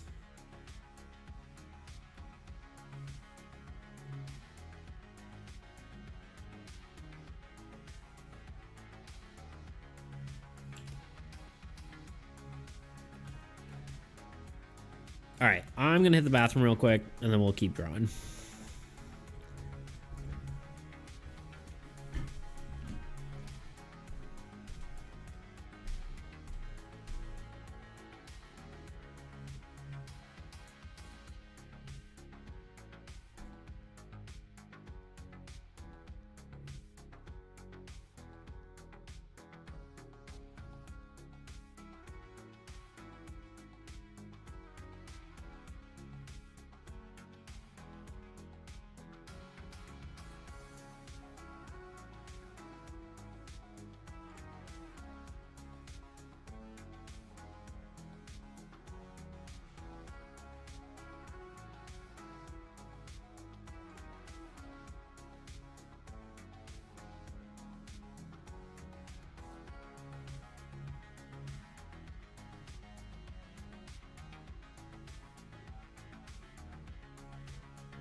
I've returned.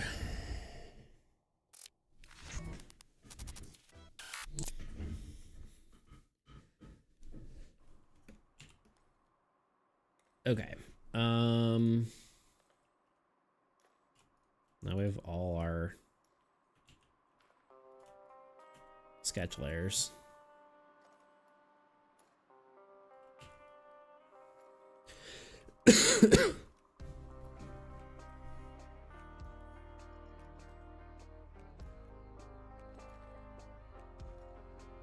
So I have time to do even one more sketch layer, but I don't think I need to. Because part of me wants to do... Actually, I think I can do that in the coloring. I think I can fix everything. Do the little bits that I want to. Which may cover up some of my line art, but it's okay.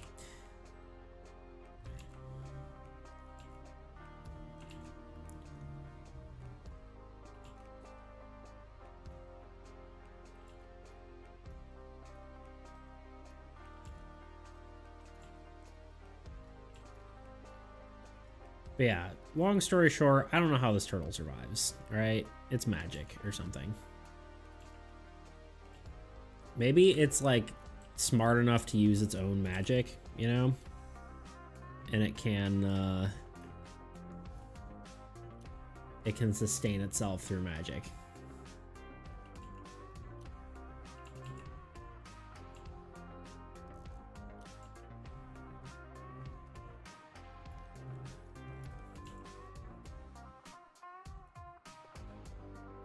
It's as good a reason as any. In a fantasy realm that I haven't done too much world building in. Look who's behind me.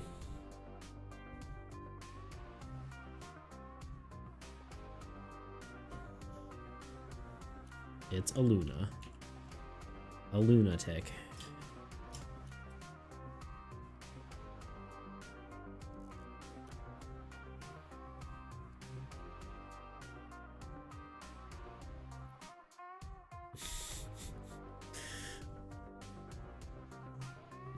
All AE turtles are illusionist / cleric builds with 19 intelligence.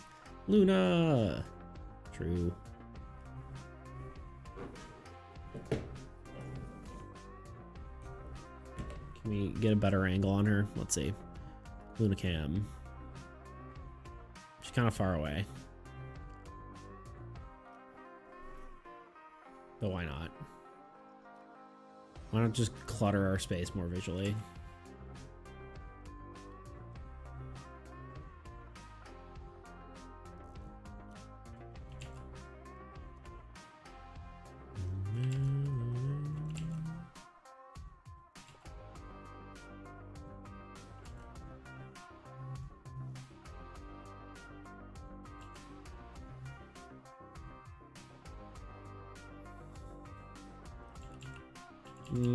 Kind of like a little spikier. Change my mind.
I guess this one would be like here. Oh, I think lower down. Well, actually, I guess lower down you'd see these more. Should really be drawing them almost like scales.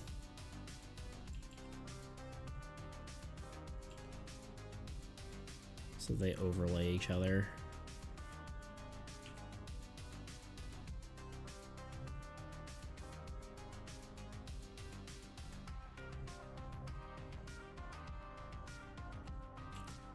Harvest is supporting turtles. What happens if harvest is deactivated, huh? They can sustain themselves until harvest comes back.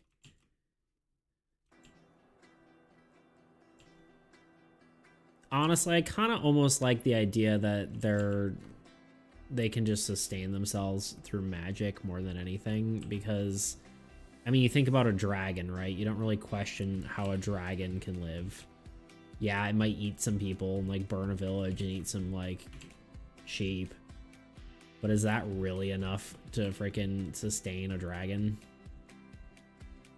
Especially like the big ones. Yeah, this one's maybe even bigger than that, but still. I do question that you don't understand me. That's fair. I'm beginning to, Maximus. I'm beginning to.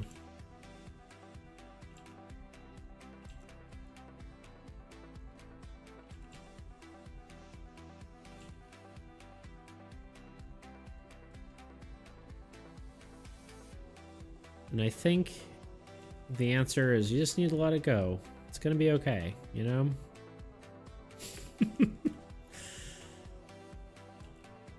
It's all gonna be okay. Promise you.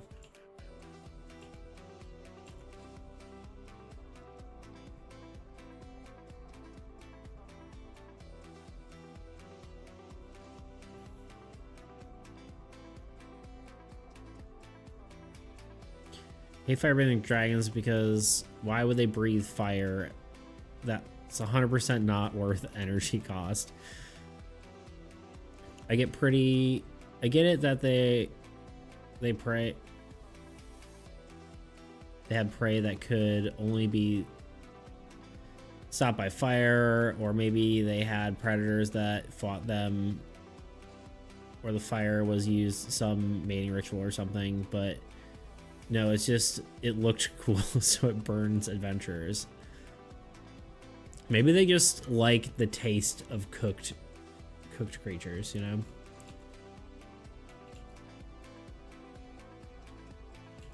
No, I get what you're saying. I mean, yeah, it could evolve like that a creature was unable to be eaten without being cooked, like poisonous, right? And you burn off the poison.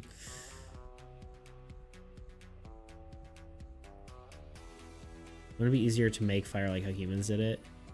We didn't evolve breathe fire, now did we? Yeah, but like other creatures evolved different ways of doing things that you wouldn't expect. Like some creatures needed light, and so they, well, that's kind of more of a mating thing too, but like bioluminescence, right?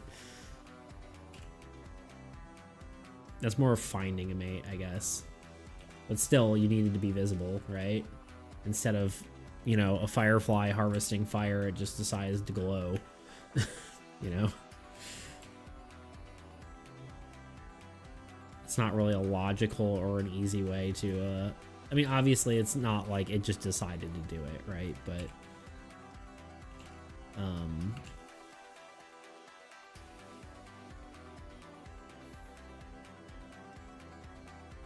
bioluminescence is also a baiting thing. It also takes much less energy than breathing fire.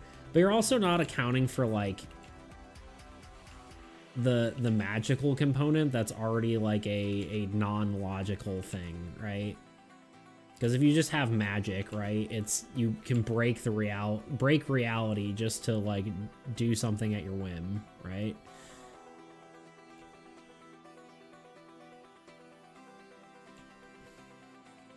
And like arguably magic has some sort of energy cost usually, yeah, but oh, no, there's one thing you missed. Okay.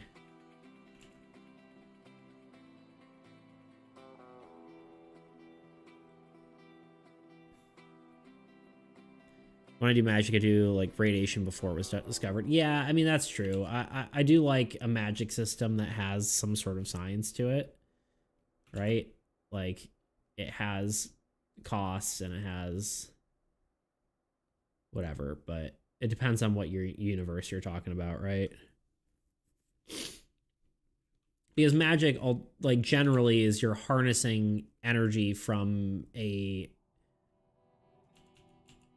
separate source, right? It's not your own, right? You're harvesting magical energy. Or something like a dragon could be tapping into a power outside of itself, right?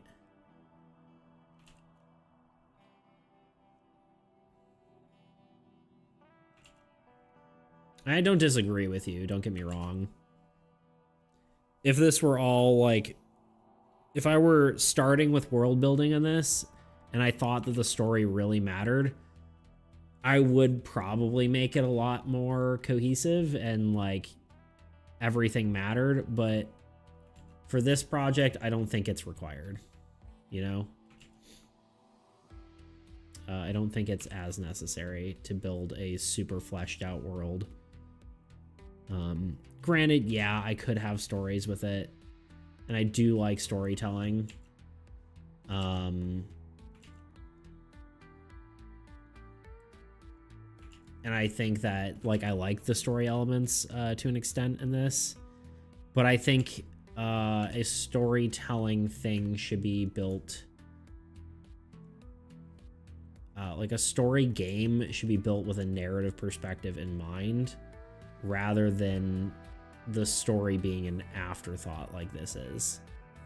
So I don't feel the need to make it super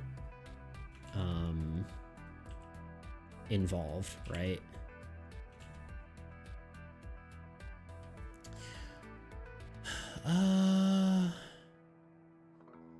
Sorry, you said a lot. Let's see. Just another source of energy that has been discovered, because if you don't do that, then physics and everything we know is out the window, right? Another topic, magic.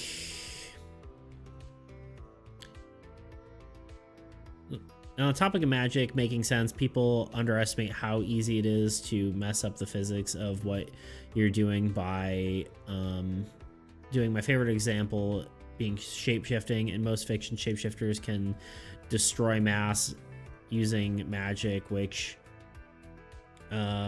possible according to IRL physics, which is possible according to IRL physics. And there's a funny little formula that everyone knows that explains, right, yeah, E equals MC squared, right? So if you get rid of mass, it's going to turn into energy, and kabam. Yeah, shapeshifters would just cause nuclear explosions every time they shapeshift.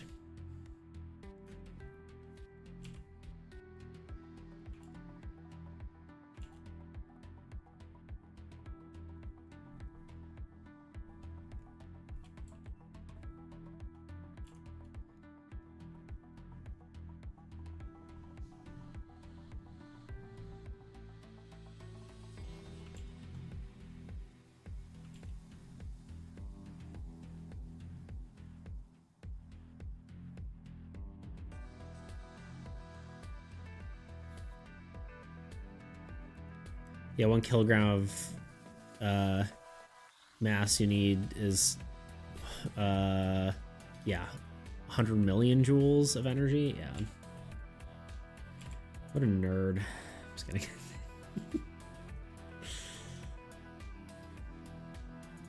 Yeah, no, for sure.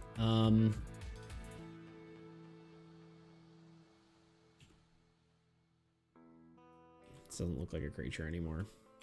Yeah, I know, this is unnecessary. I'm doing it anyway. It makes me happy. I don't need your sass. Just kidding. I'm just kidding. I'm not kidding, but I'm kidding, you know? So equivalent to 71 million calories. Yummy. It's a lot of pancakes, you know?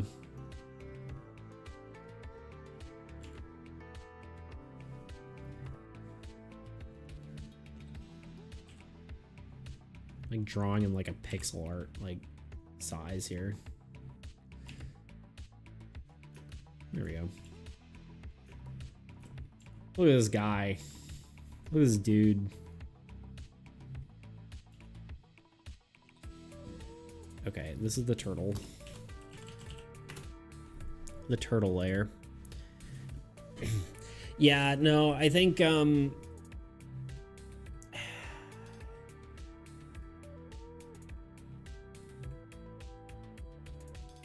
okay, but question about the turtle. Okay.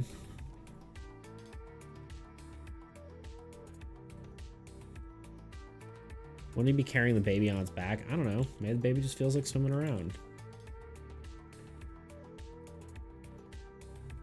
Maybe on top of its head or something.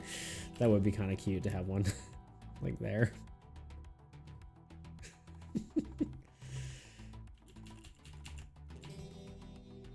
Yeah, I mean, it probably would make more sense, but we're putting this little guy here.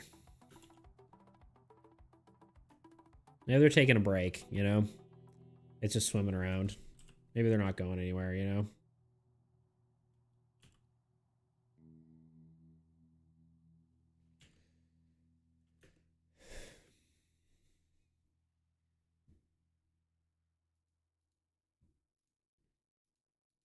Maybe they're just hanging out.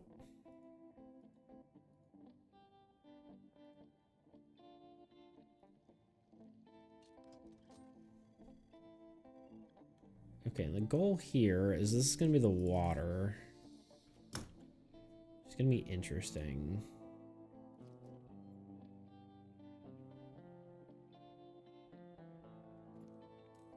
Should make turtle eggs as a structure later. That'd be interesting.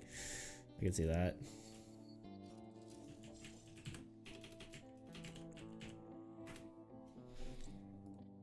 So the idea with the water.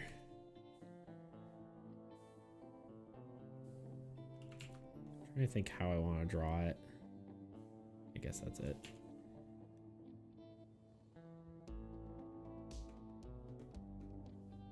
Turn that off for half a second so you can see what I'm doing.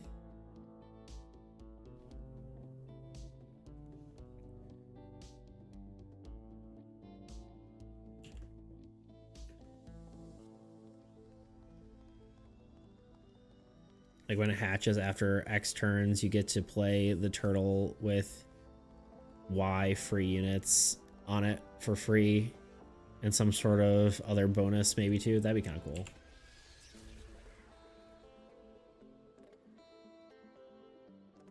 So the goal would be do this and then we do like a watercolor. I kind of like the sort of more teal water for this.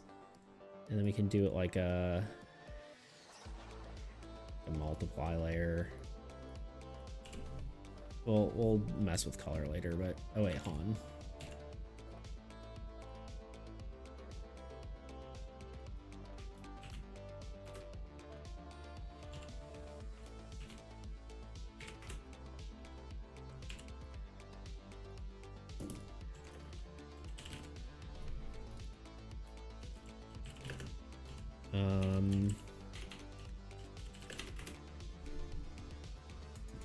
Doing some different stuff in this thing here. So like maybe color burn. Why is it doing this? Stop. It's like making like a doom every time I do it. You can't hear it, but it's annoying to me.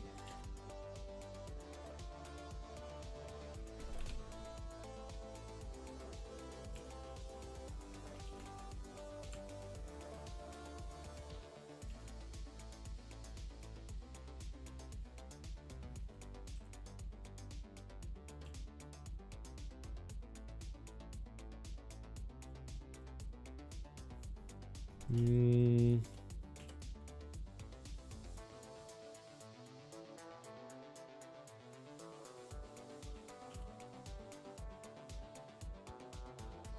that's better.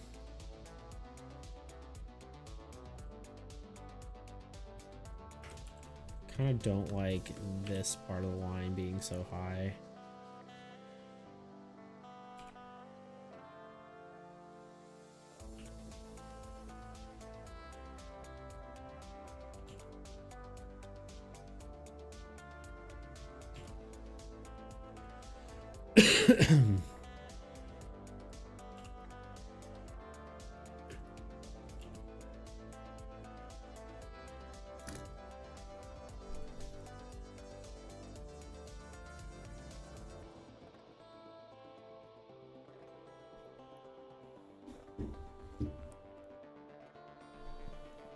Another note, action economy being kind of lacking made structures that can attack much cooler now. They're like actually really useful. Yeah, no, I noticed that too.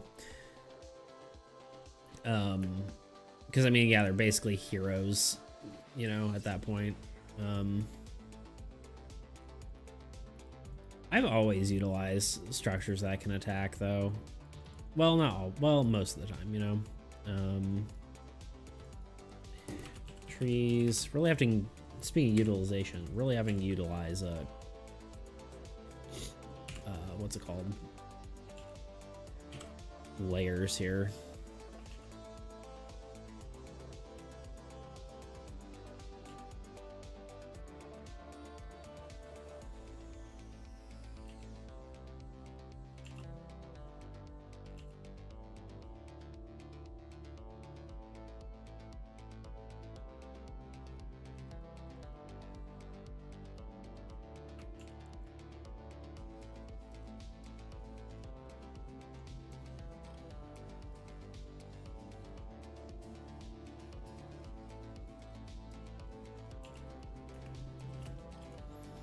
Not a palm tree expert, but it's okay.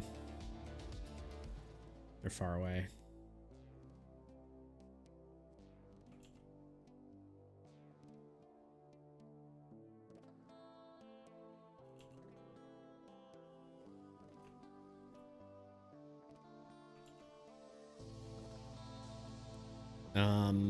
But yeah, no, it's definitely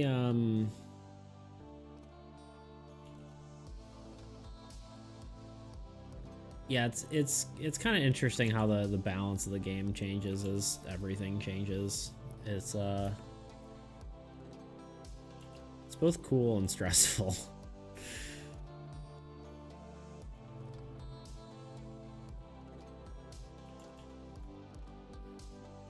Cuz it's like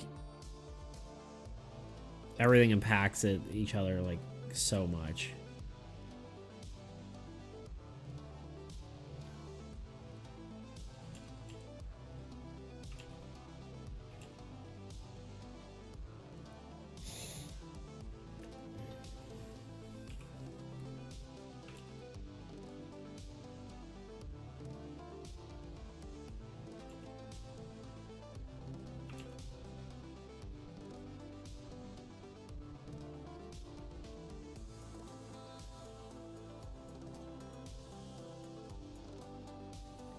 Even adding new cool cards ends up being a player nerf. It does, yeah.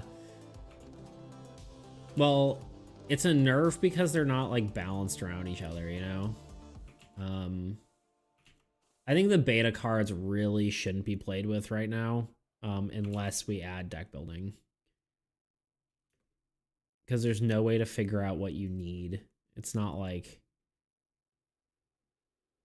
Because the original cards are somewhat balanced around what, like, a player needs, right? It's like, okay, well, there's not enough action economy.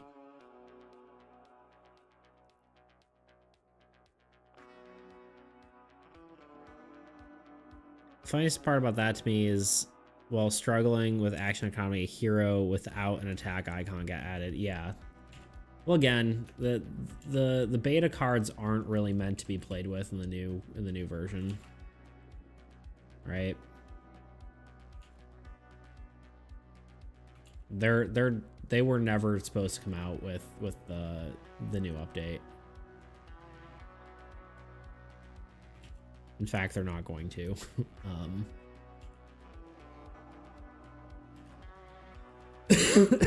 So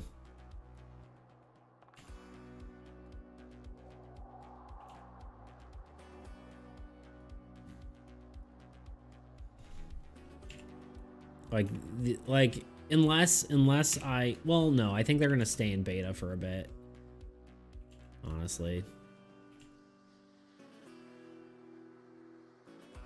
Unless they like feel really good in the game, I don't think I'm gonna put some of them in there. Not until later.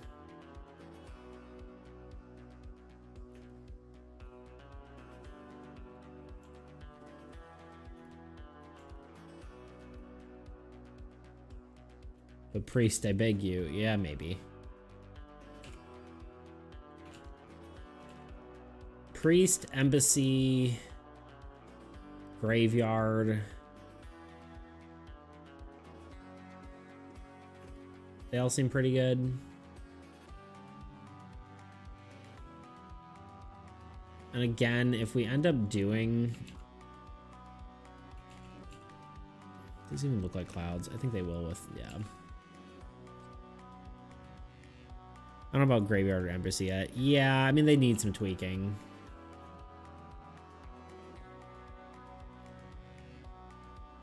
What's the other one? What's the other hero? I'm blanking. Oh, yeah, no. River is cool. River's fine. River and... No, I guess maybe just River. Golem, yeah.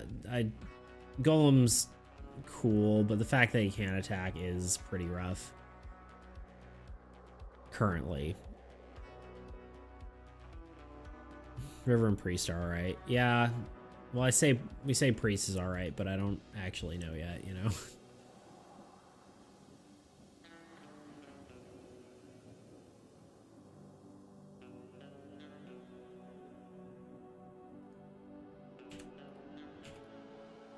It's so bright.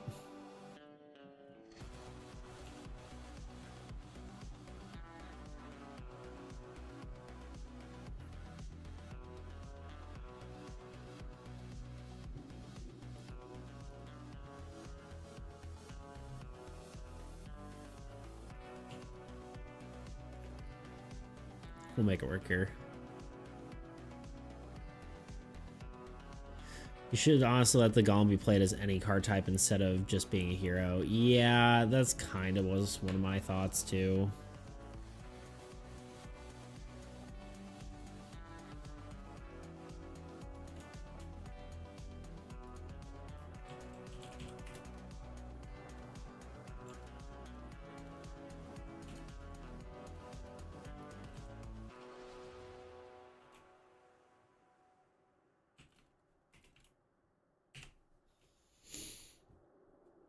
It definitely would make it a lot more versatile, at least currently. I could see it being useful later on, but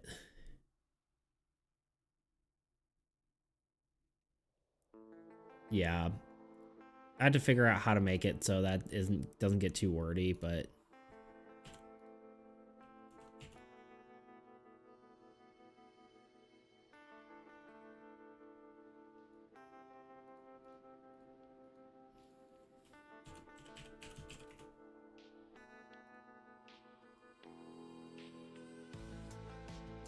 wait, the other way around, put him on a forest. Yeah, that makes sense. Yeah, I see what you're saying. You can put him on a forest on him and remove him and place a real structure later. Yeah, there's also like the weird thing with him is the rules for putting a structure on him and then moving him might be too weird. It might be that he had... I don't know. I almost wonder if he has to be just a structure and a hero and not a land, because once you put a structure on him, I don't know.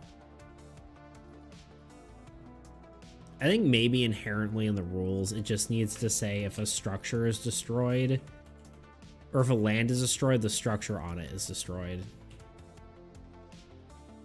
Because we keep running into that issue, and like Blightmite shouldn't be as complicated as it is. Right? So, I don't know. Either A, he cannot move, a structure is on him, or B, the rule thing you just said. Yeah, I feel like the rule has to exist. Because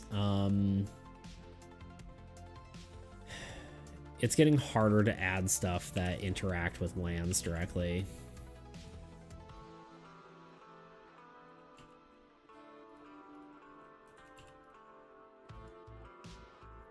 So you can move him and add a land under the structure immediately.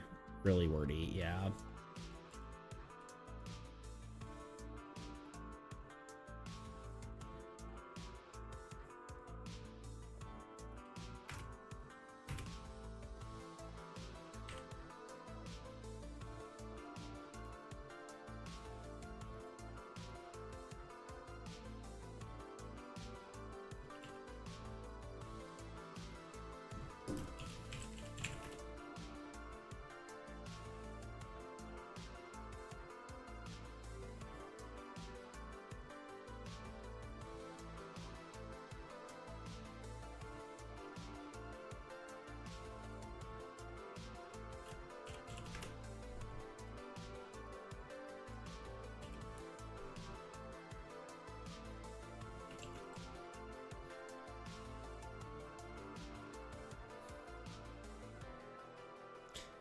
Pick the rules thingamabob. It's also the most intuitive way.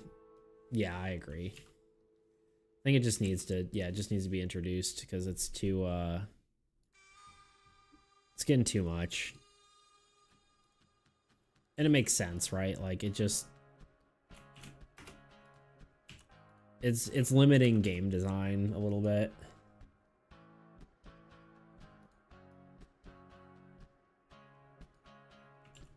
And I'm not a huge fan of that.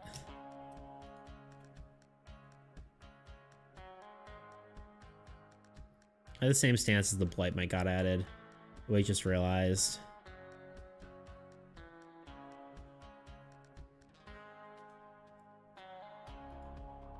Yeah, the Blightmite was like an exception to the rule, and now it's like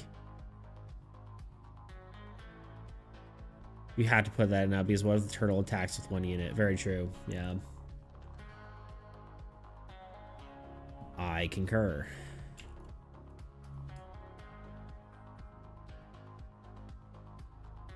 Yeah. Pretty much needs to be a rule.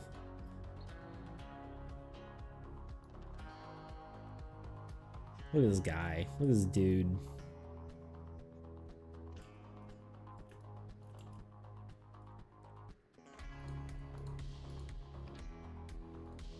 Still think this might need to be like a darken layer or something. Multiply. Yeah, honestly, there's just too many things where it just breaks the rule. The thing about the Ravager you said the other day, that breaks the rule. What else?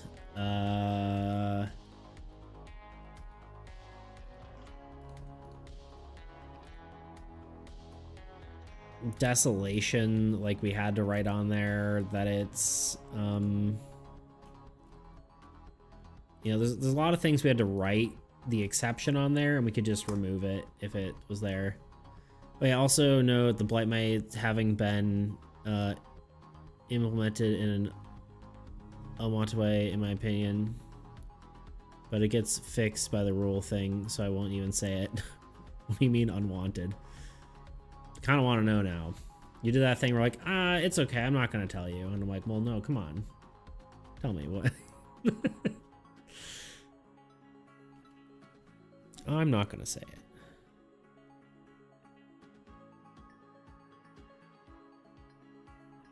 Fine, I'll tell you. You don't have to, but...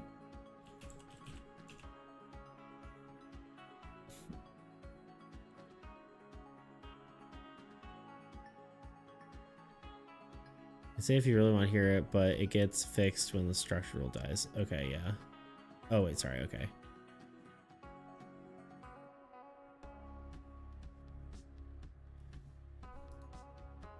Is it just wordy? In Discord chat with images. Okay.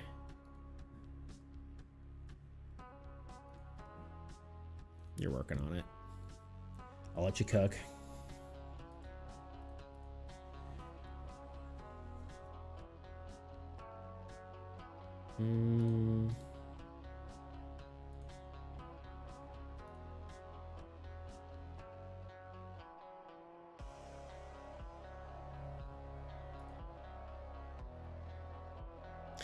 Blaine's writing here states that it would attack Tundra, but it feels like it's supposed to attack the desert by design. Yeah. Mm-hmm.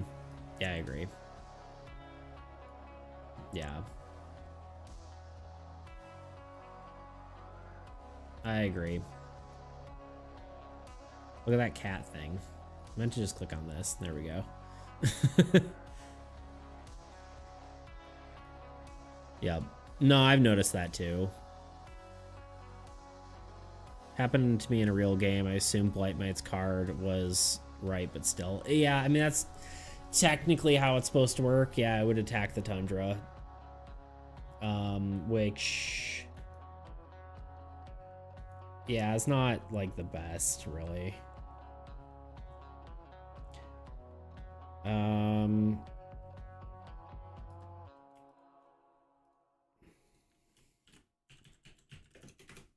God, hierarchy on stuff is really mattering here. And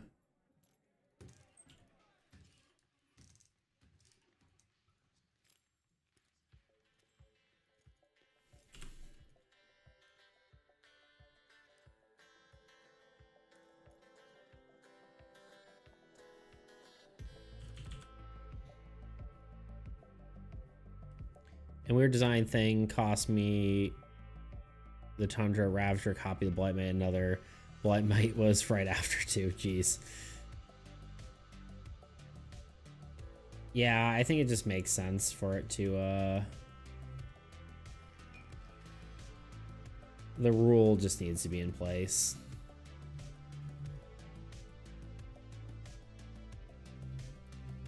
I mean, it's the most logical thing, but yeah.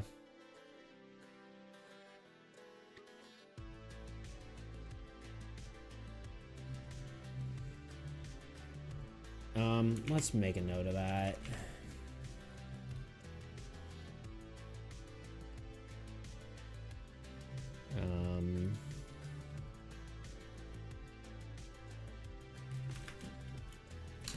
Rule for attacking / destroying land under a structure.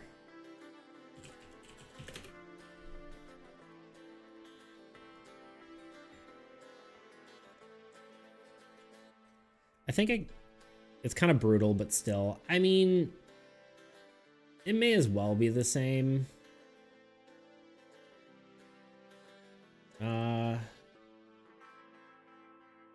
Well, yeah. Yeah, I don't know. It is kind of brutal, but I think it's kind of the point, right?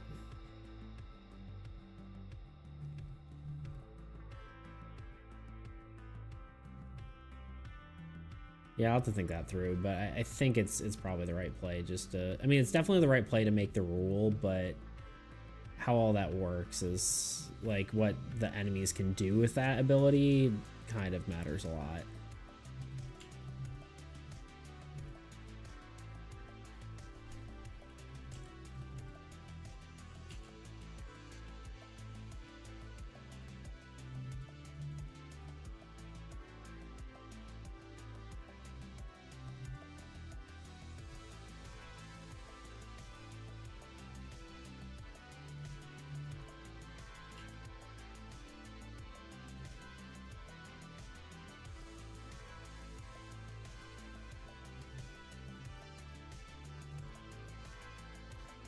Yeah, I don't know. It's all going to be really interesting. Simple no, if a structure doesn't have a land under it, it's at any one moment, it immediately explodes. I mean, yeah, the rule is simple. It's just balancing might be a thing. I don't really know.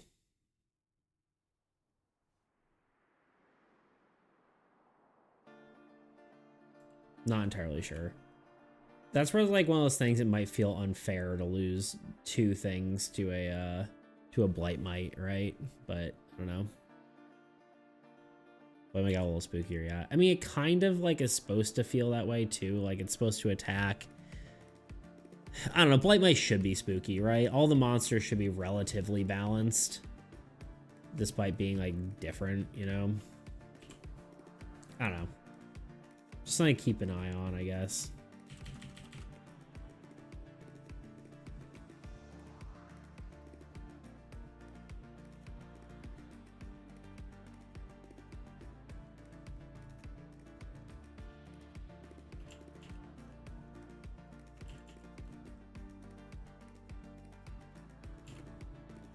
Okay, let's see the turtle back. There we go.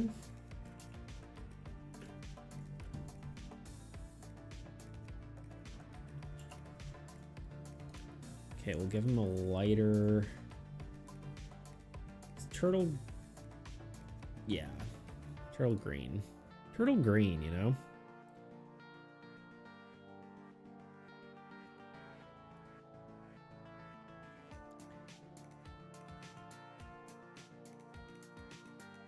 Okay, crazy idea number 2, electric boogaloo, okay. Sorry, water. What if a land dies killing a when a land dies killing a structure, you get to allocate units on the structure to either 1 other card of your choice or 2 your god. Because what if a Blight Might Ravager ends up killing a land with an army camp with 40 units on it? Yeah. I don't know. It's a great question.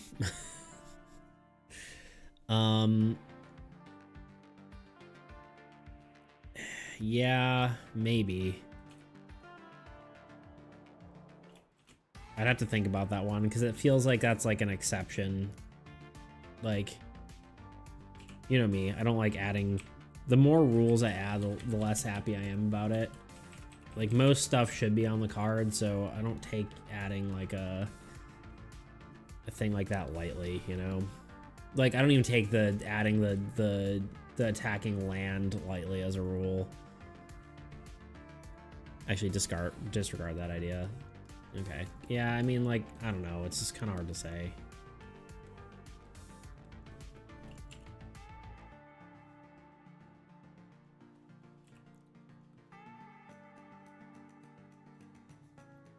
What if there's a structure that has an effect with something like that? Yeah, I could see that.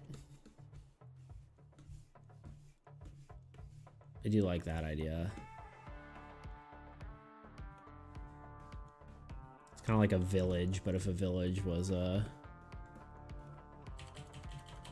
applied to everything. That I like better, right?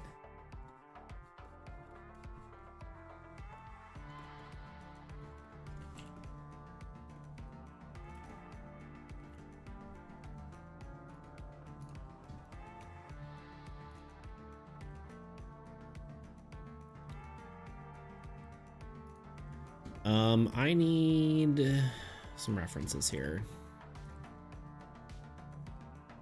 Art. Card art. Player cards. Lands. I want the desert. What color is this? I don't need the priest anymore. I literally haven't yet to save this card. Hold up.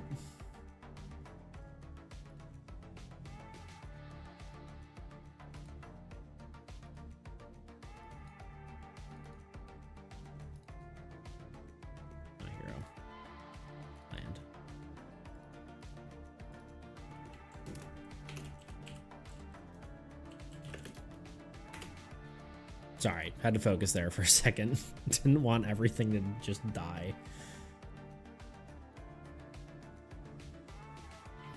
Okay.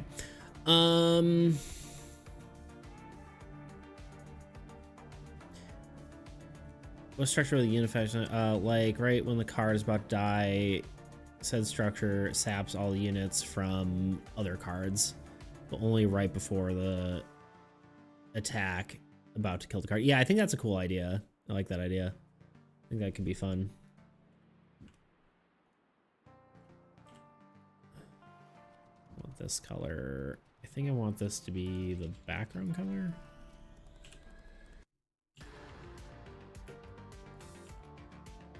Yeah, I like the lighter. Might use this as like an accent color for the sky though. Do something like this.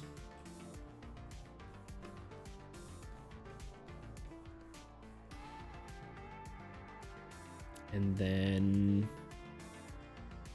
maybe we'll do this. No, this. Go here. Hit B. Hit D. Hit X.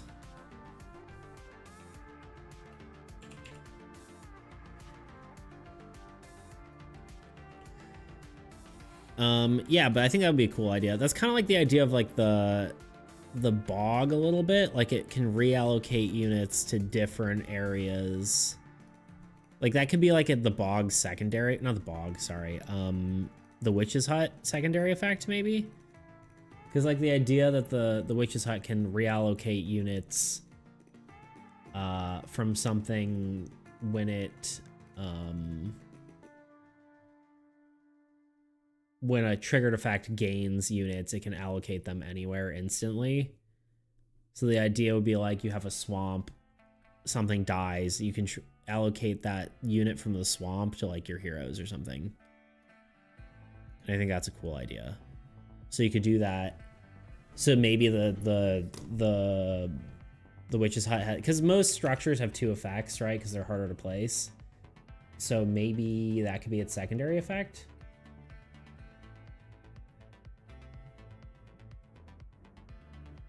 Witch's hut. Generate units by triggered effects now may be placed on any of your cards, and then we give it a triggered effect.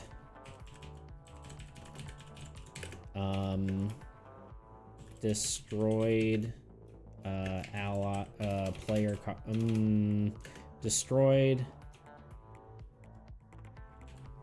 any of your destroyed cards units may be allocated to another, or allocated to this card,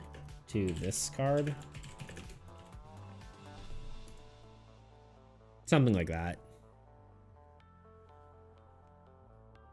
That could be cool. I like that.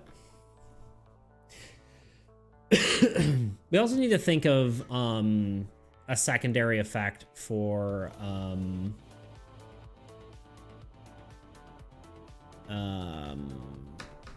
Church. Church needs like a base effect. Granted, it could just be like more unit gen or something, but like it could just have like 8 unit generate. No, not really. It could have like just more unit generation on it, but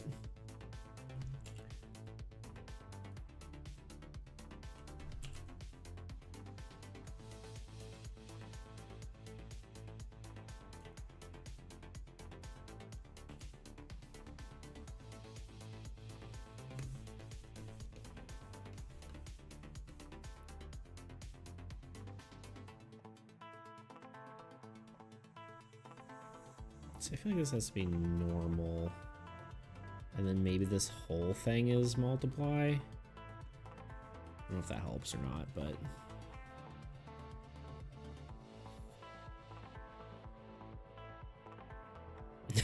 Church generates as many units as the player is spent in jail. That's wild. That dissolve looks wild there too, speaking of wild.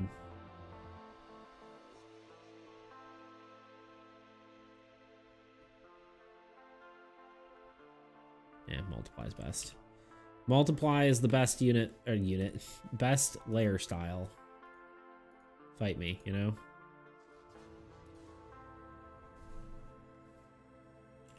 I'll die on that hill. Why is this not getting affected, though?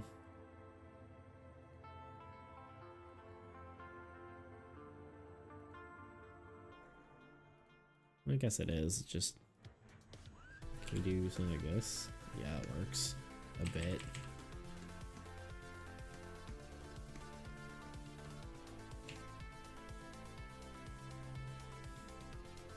Maybe I'd like this color to be more of the sand color. Maybe. Yeah, it looks a little better. A little butter. Yeah, it'd be funny to have like effects like that where it's like really meta effects.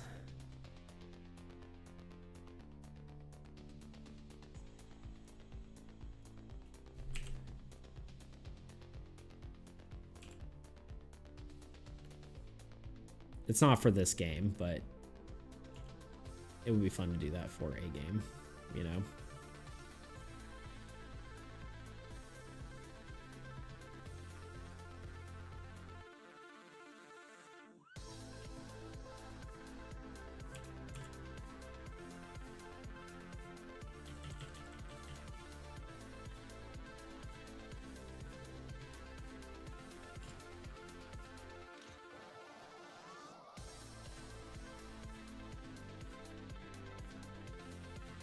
Okay, and I think this, maybe we just split it 50-50 here and do some of the old color and some of the new color. Give it a bit of a... Did something get it misaligned here? Yeah, this got slightly misaligned. There we go. Let's do this.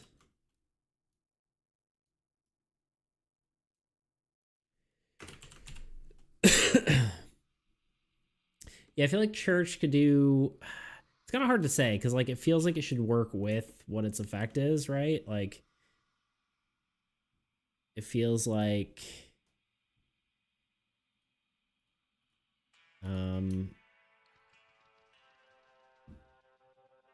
maybe it should do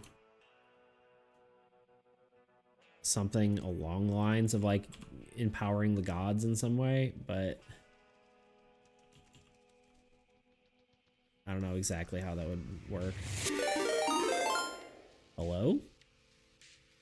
Sorry, I just saw a thing follow. Oh, yo! Sup, Tice?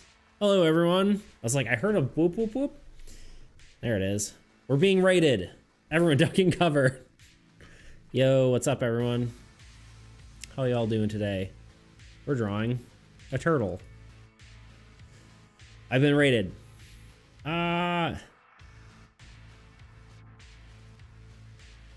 Heck yeah. Little dancing dinosaur. How was your guys' stream? What were you guys up to? Sigma turtle. Yeah. Sup the crazy crab man, sup Rudy, sup Tice. Sick turtle, thanks. Yeah, it's a giant sea turtle. The idea is like we have a bunch of different land cards in the game.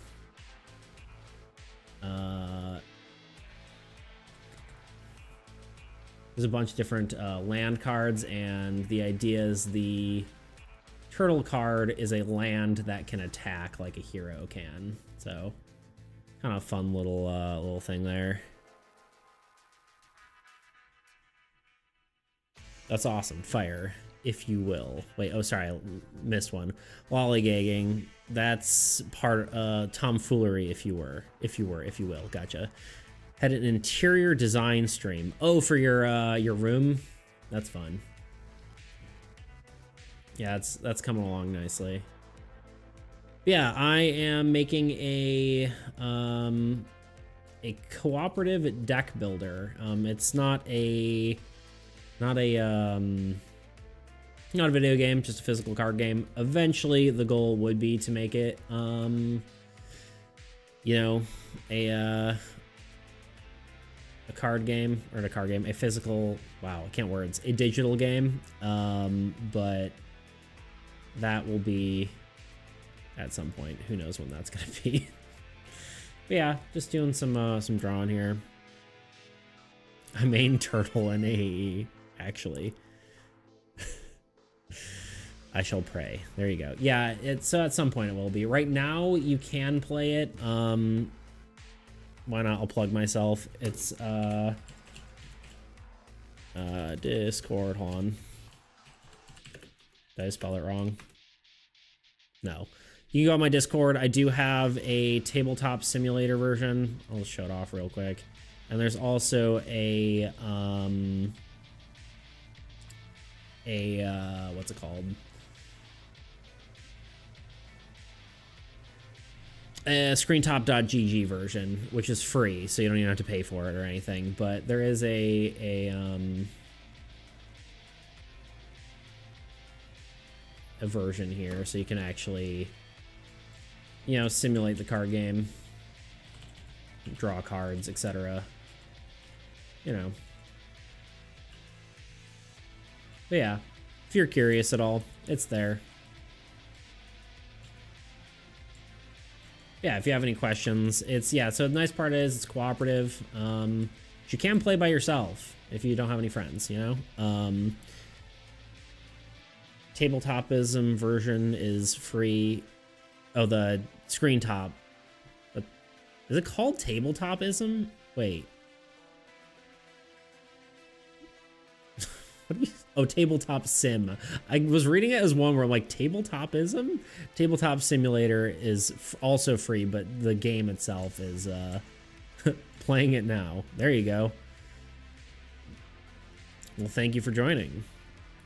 But yeah, this is obviously, yeah, this is free, the game in here, but obviously Tabletop Simulator costs like $15 or whatever.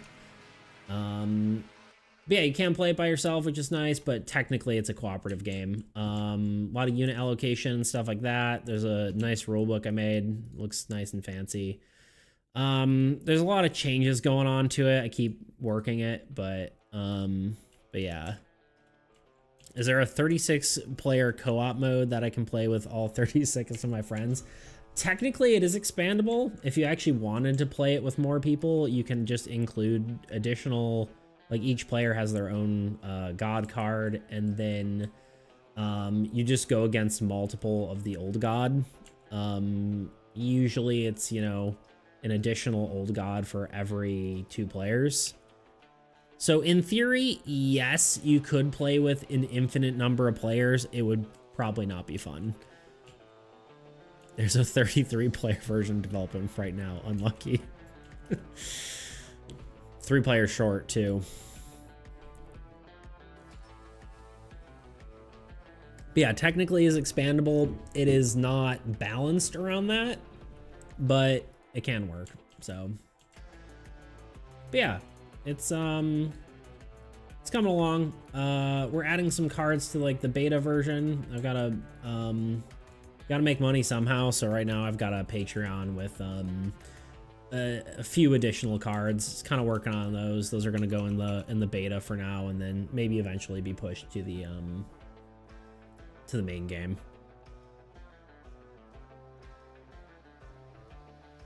It's neither balanced around that, and also waiting for 32 other turns is hell on earth. Very true.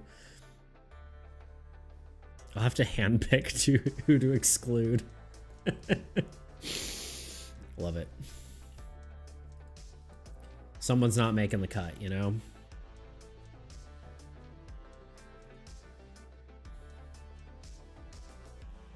But yeah, so we're just drawing. It's kind of a chill day. Been arguing about anatomy of turtles and how this thing could live, how it could sustain itself, and magic and world building, you know, just kind of chilling. Yeah, typically I'm either doing like art like this, or I'm working on answer. It can't live. It's fake. It's a fake creature. Yeah, usually either I'm working on this or you know, some other aspect of the game. Cool part is I use this program called Dexterous, which allows you to take like spreadsheets and turn them into cards, which is really, really handy. So a lot of time we'll be talking about game design, and we'll actually, you know, be editing and balancing cards on stream. So it's pretty fun. Pretty cool, if I do say so myself. But yeah, turtle.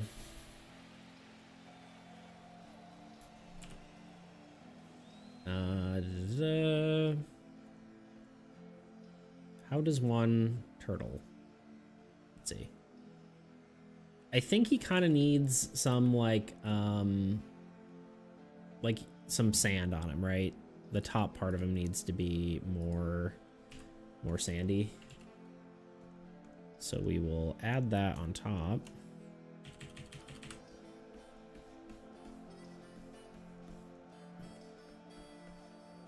And then probably like leave it like this, so there's a little bit of his shell poking through.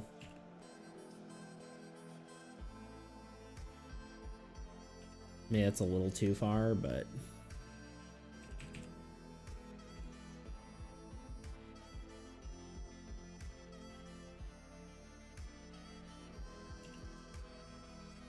it's getting there.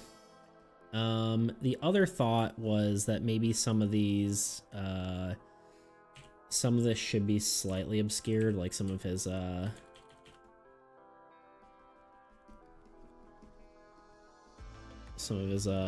giant scales, or whatever you want to call them, right?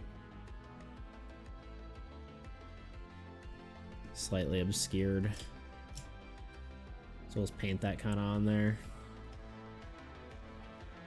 Maybe we'll remove some of it too. Like the higher points should probably be visible, where all the lower parts should be hidden, right? So all the sand would fall into the cracks.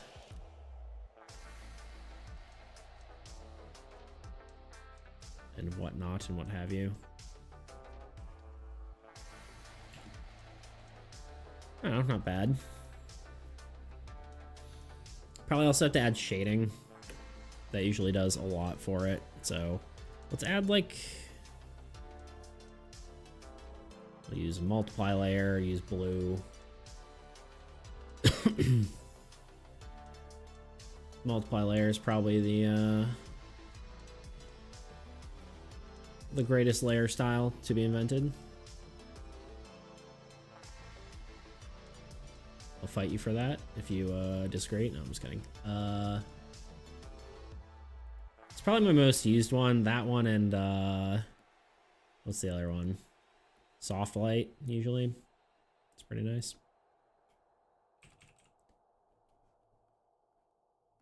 Yeah, a little shading goes a long way, though. Really helps define the piece.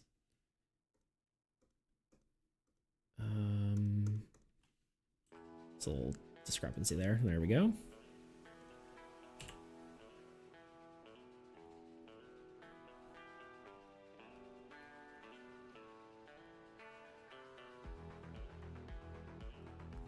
You can see how quickly that really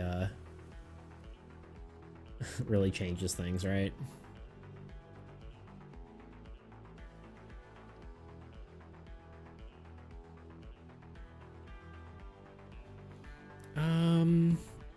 Is it the same? Yeah, actually I want this to be...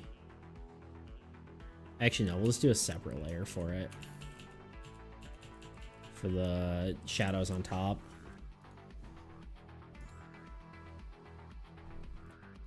Because it's nice to define these shapes, even though they're hidden underneath, you know? And it probably should be a little bit more diffused. Diffused? Is that the right word? Subtle? I don't know. Something along those lines.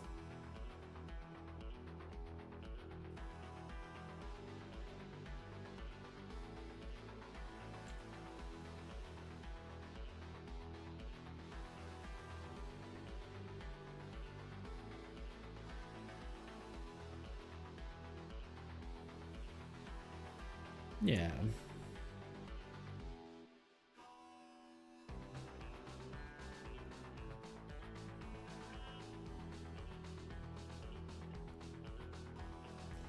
Yeah, how's everyone's day going? We're just, like I said, we're just doing this. Not the most, like,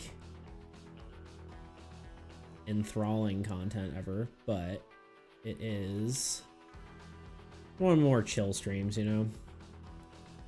Not as engaging, but sometimes it's just like that, you know?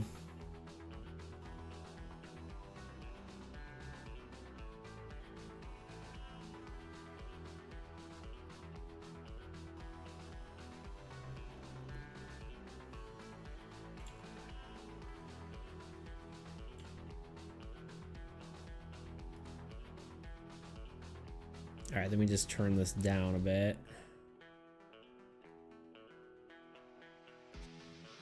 I had to crack before stream. I'm engaged out of my mind. Heck yeah. Am I allowed to say that? Should I say heck yeah to that? Probably not.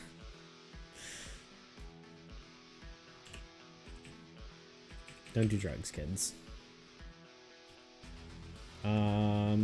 Let's do multiply layer again.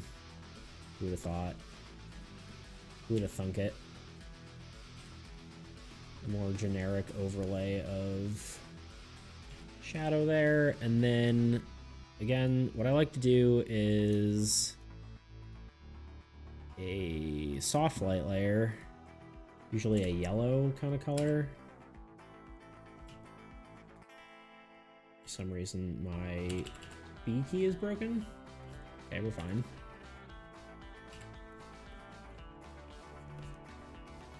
And brighten up the turtle's face. I think maybe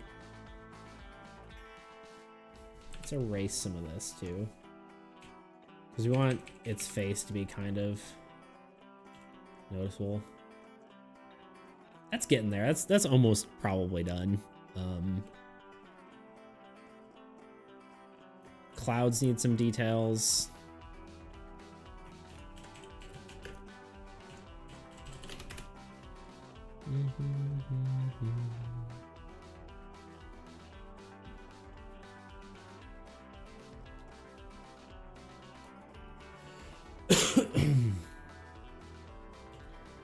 I guess you can't really see Luna right now, can you? She's very obscured by the light. Blinded by the light.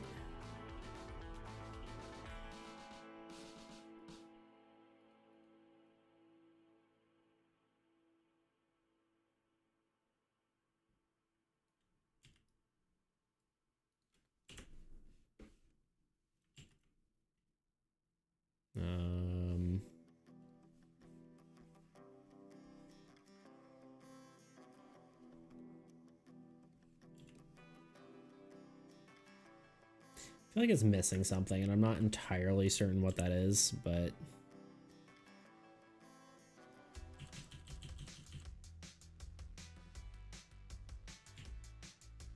I guess the trees also, yeah, I guess I just need to keep doing shading. Just keep working at it. It'll get there.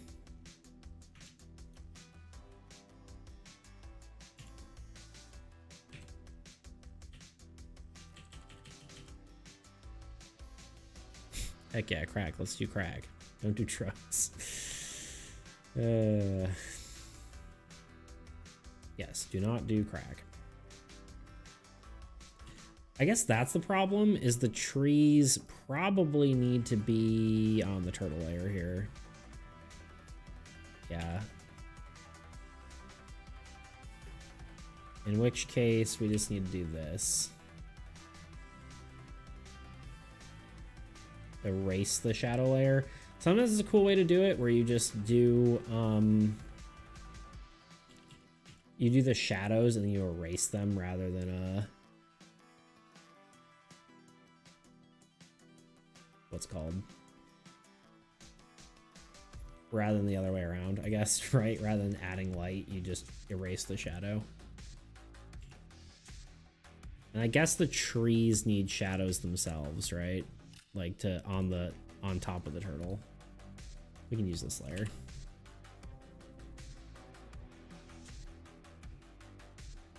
Kind of lost the script on where the shadow's actually supposed to be, though. It's kind of almost directly above.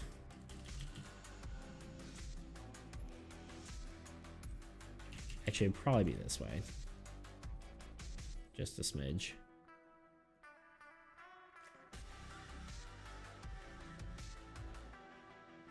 And as far as the trees go, I think I want the color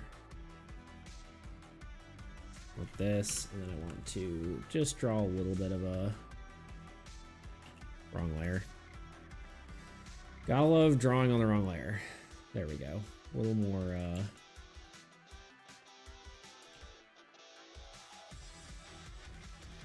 just kind of blend it in a little bit. And maybe the other thing to do is have a grass layer.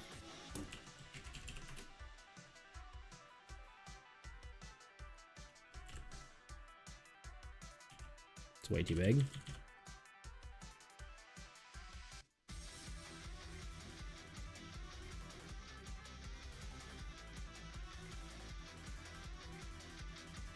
Oh, sprigs of grass here and there.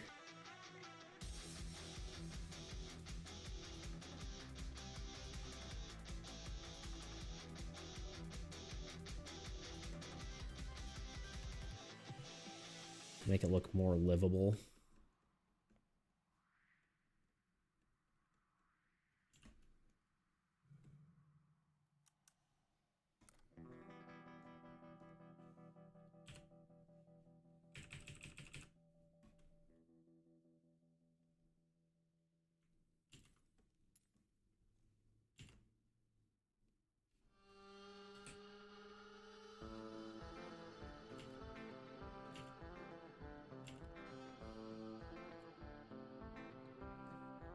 Okay, and then now the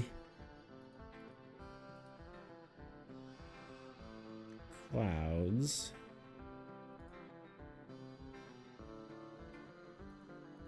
Would you guess it? They need more shadows.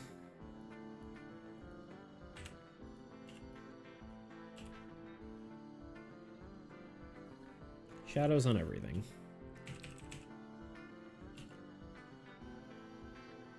Oh yeah, guys, I'm terrible at this. I literally didn't even notice the follows. I suck. Thank you, Crazy Crab Man, for the follow, and I'm not even gonna can. I'm terrible with words. Maximus can attest to this. I am turbo dyslexic, and so if there's like a compound word, I just can't read it. Usernames are the bane of my existence. In fact, Dalamus has been like following me for like half a year now, and I'm pretty sure I'm not pronouncing Dalamus correctly. So, you know, here we are. But yeah, thank you. I appreciate it. Despite me being not a great streamer. Failing at streaming.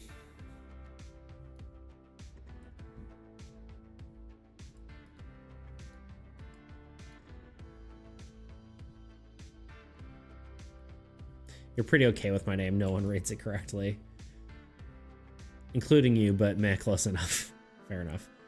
I was gonna say, yeah, every time we've rated someone, they're like, I don't know. Dalamus, I guess?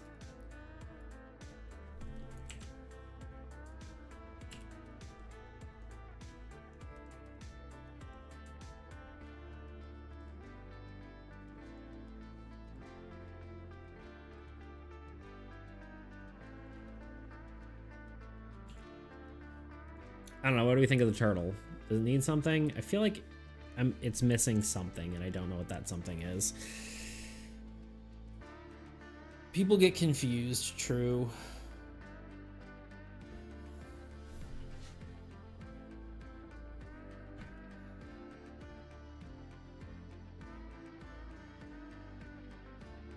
Turtle looks cool, in my opinion, but I don't know what it's missing either. Yeah, you know what? It might be the water, honestly. I think the water doesn't have enough texture to it, if that makes sense. Or maybe the sand needs more. I mean, the name is made out of two different languages, neither of which are English, so yeah, that's fair. And maybe part of it is like the sand just needs some variation as well. I think it's just a little flat looking, you know?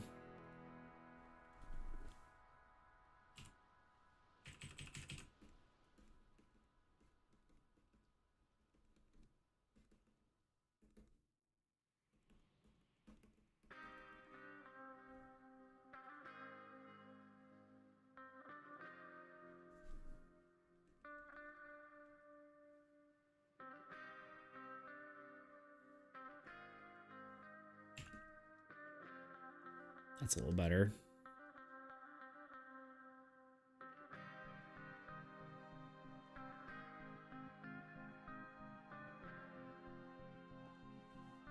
And then his face needs something.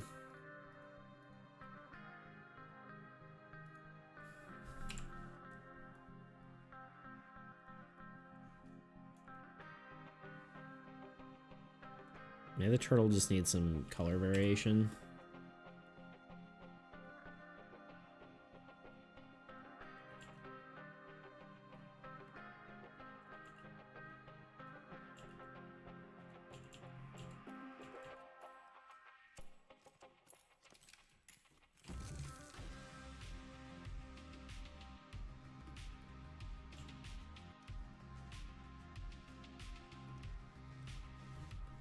And then I think the water needs a little color variation. And I think that's probably going to be good enough. Maybe add a vignette and then call it good there.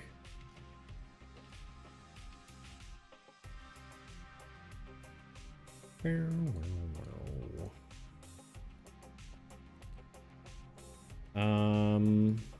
I have so many layers here. It's one of the more complex ones I've made, strangely enough. Water.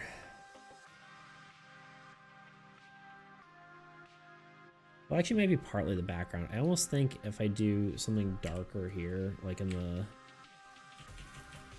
Let's just do a layer.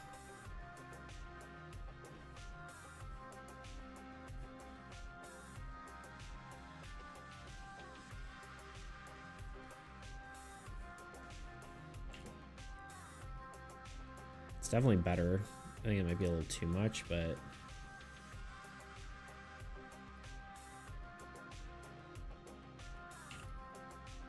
Yeah, I think the problem is there's no focus right now. Honestly, I think a vignette's gonna add a lot. The problem is your focus is on everything in the card.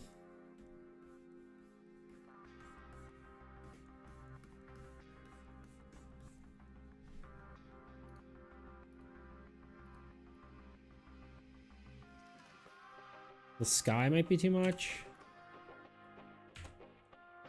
I think the vignette underneath is probably right.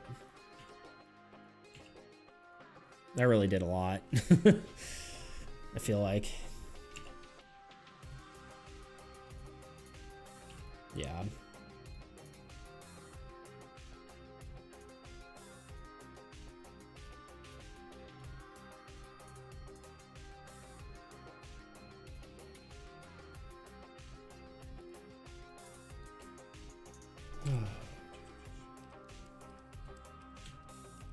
I need to get more snacks in my house. I am hungry again.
think we're calling that good enough.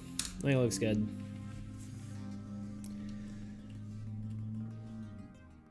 What keeps activating on here? Sorry, my like OBS is freaking out. I don't know what it's doing.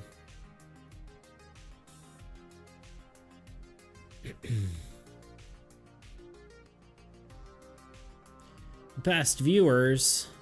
Oh boy.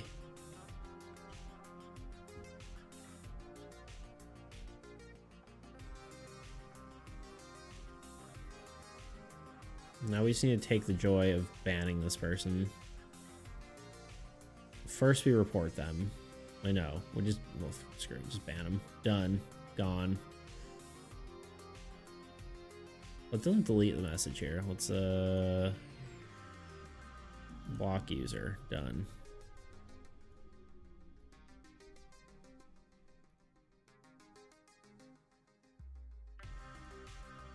Okay. Turtle done.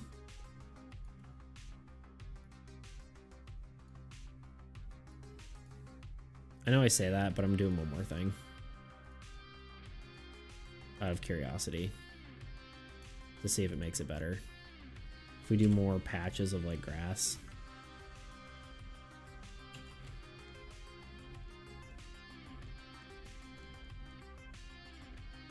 Nope. All right, good enough.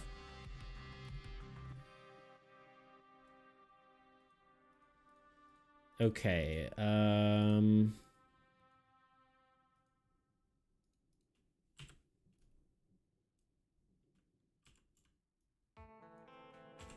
guess if we were to do grass though, it should be on this layer, but like logically it would make sense, you know?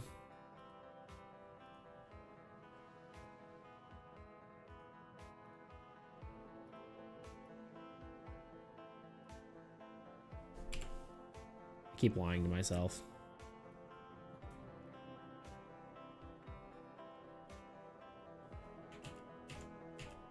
On whether it's done or not.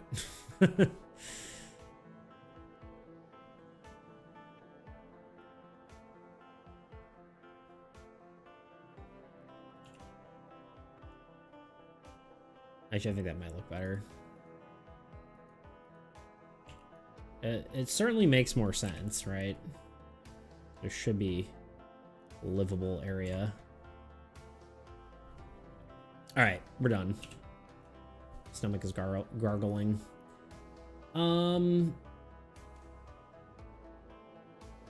Export PNG.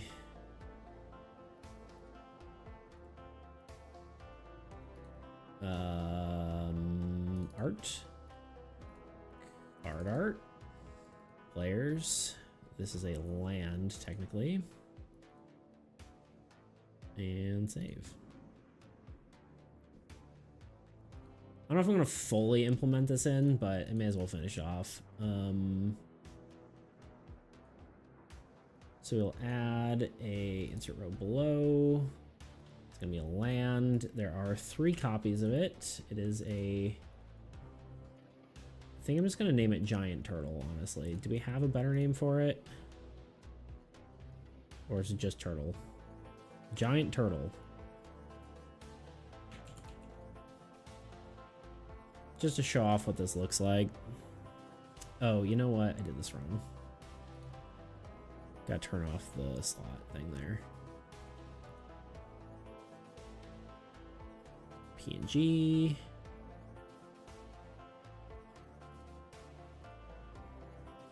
So yeah, that's what the art looks like, and then we can implement it into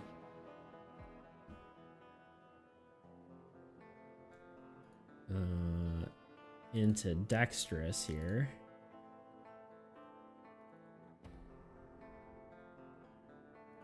Lands. Drag and drop. Upload.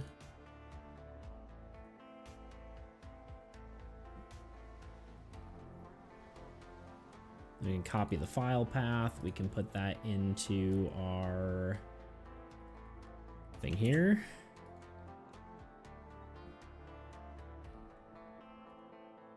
Yep. giant turtle. The idea here is that it... Giant... Oops, I forgot the G. Giant turtle. We were talking about giving it an effect. I don't know exactly what that will be, but...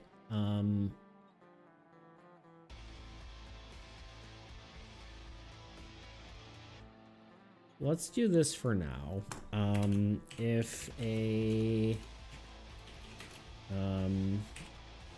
If this card destroys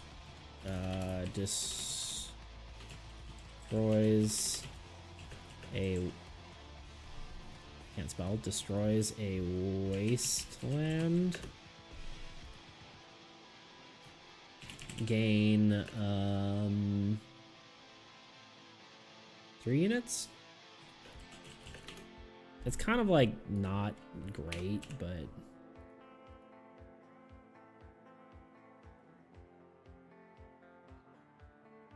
that's probably underpowered, but for now we're just gonna do it. It's probably not worth it.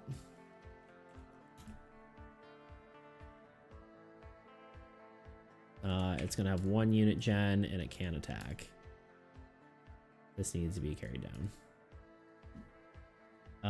Let me make sure, because I have like this whole spreadsheet determines...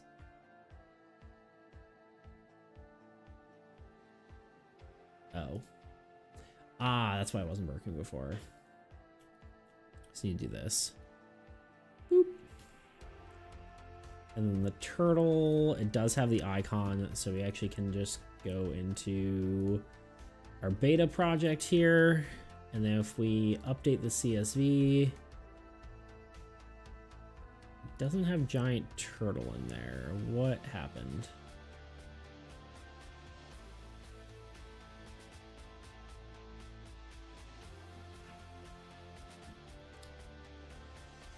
Let's close this.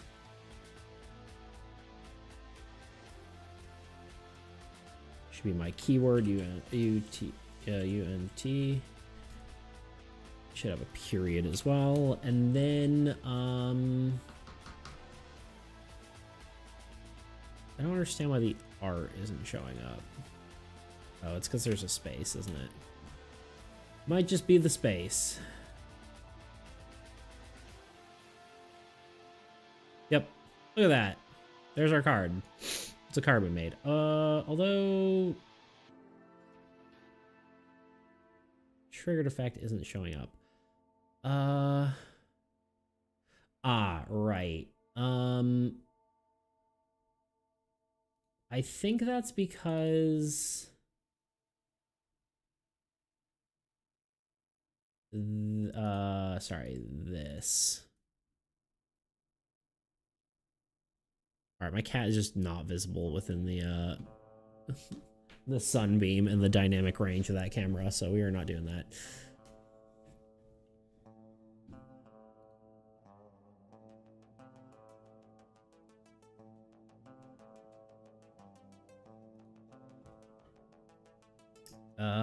Let's see here. I think if I just copy this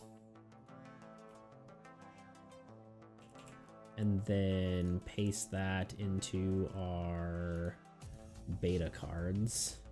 I've got all these different formulas basically, and they have slightly changed.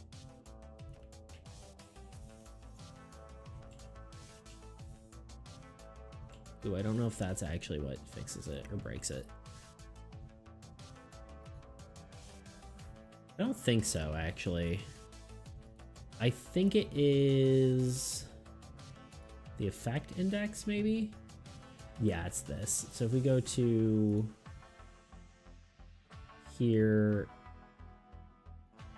we can close this. If we go here, we go to the effect index. Yeah, these are the new names. Different file pathing issues, basically, is all that was. And then in theory, if we refresh, it's fixed. Or it breaks more. You know, you never know.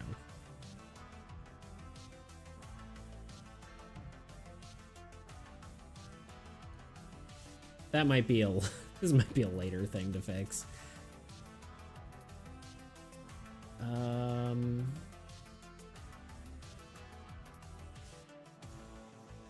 That should be fixed.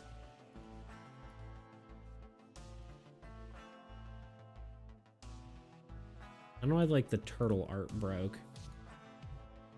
There we go. Yeah, there it is. Okay, now it's good. Just needed a second to refresh. Okay, anyway, I think that might be...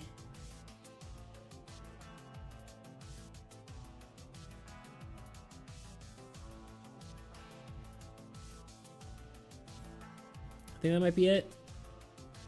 I think we might be done. I guess we could find someone to raid. I don't really... Problem with being a board game dev is there's not really Q-Turtle. Yeah, it worked out, right? Yeah, problem with being a board game dev is there's not a lot of other board game people out there. But we'll raid someone on Twitch, because, you know, why not? We got 4 people hanging out here, at the very least. Maximus, if you want to hop over, you can. Kind of can't join this raid this time. That's fine. No worries. You are totally good. We'll find someone. It always takes me like 2 hours to find someone anyway.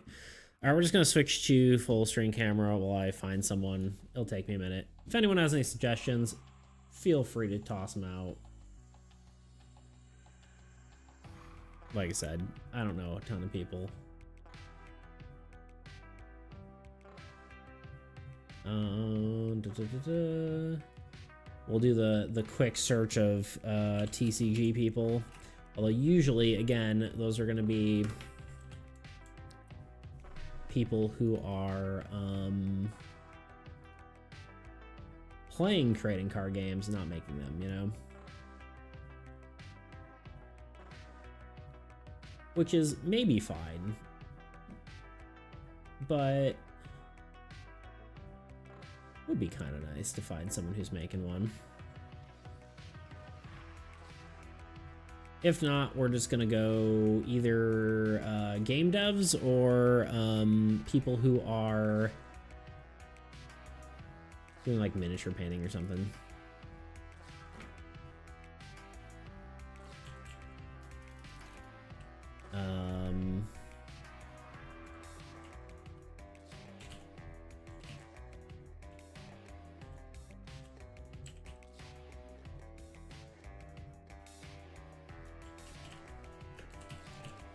Why can't I find... Oh, there we go. So why can't I find the game developer tag?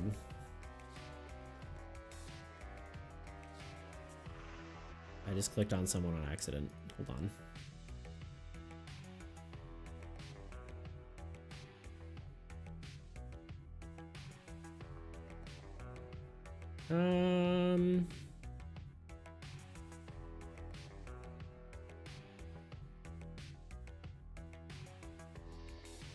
Who's to say, really, you know? I guess the one other thing is potentially finding a TCG person. Because I'm also making... Or not TCG, TTRPG. Because I'm also making one of those, but... Apology for the me being boring, you know?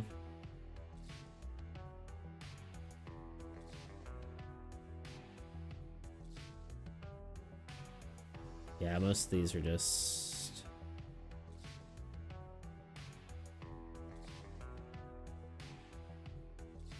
Oh wait, hold on.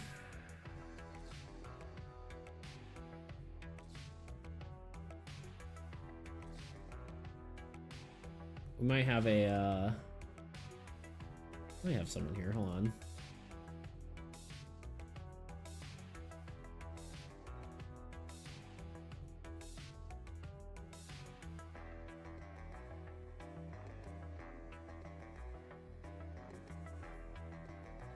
What's this guy doing?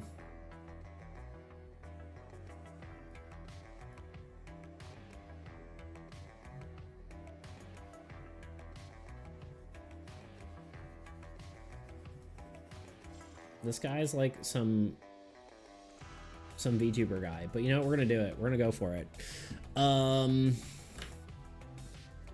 They're working on spreadsheets, so we're just gonna go for it.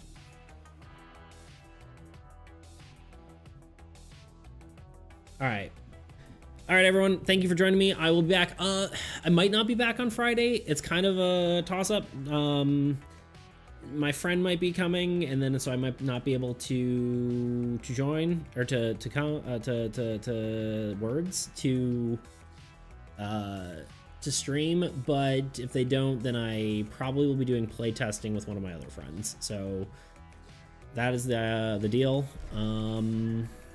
Yeah, thank you all for joining me. Thank you for the new follows, everyone. And let's raid this random dude that I picked out of a random thing here. So seems cool though. Looks like they're working on some sort of D&D like thing. So and we're nerds here. So all right, thank you all for joining me, and I'll see you next time. Bye.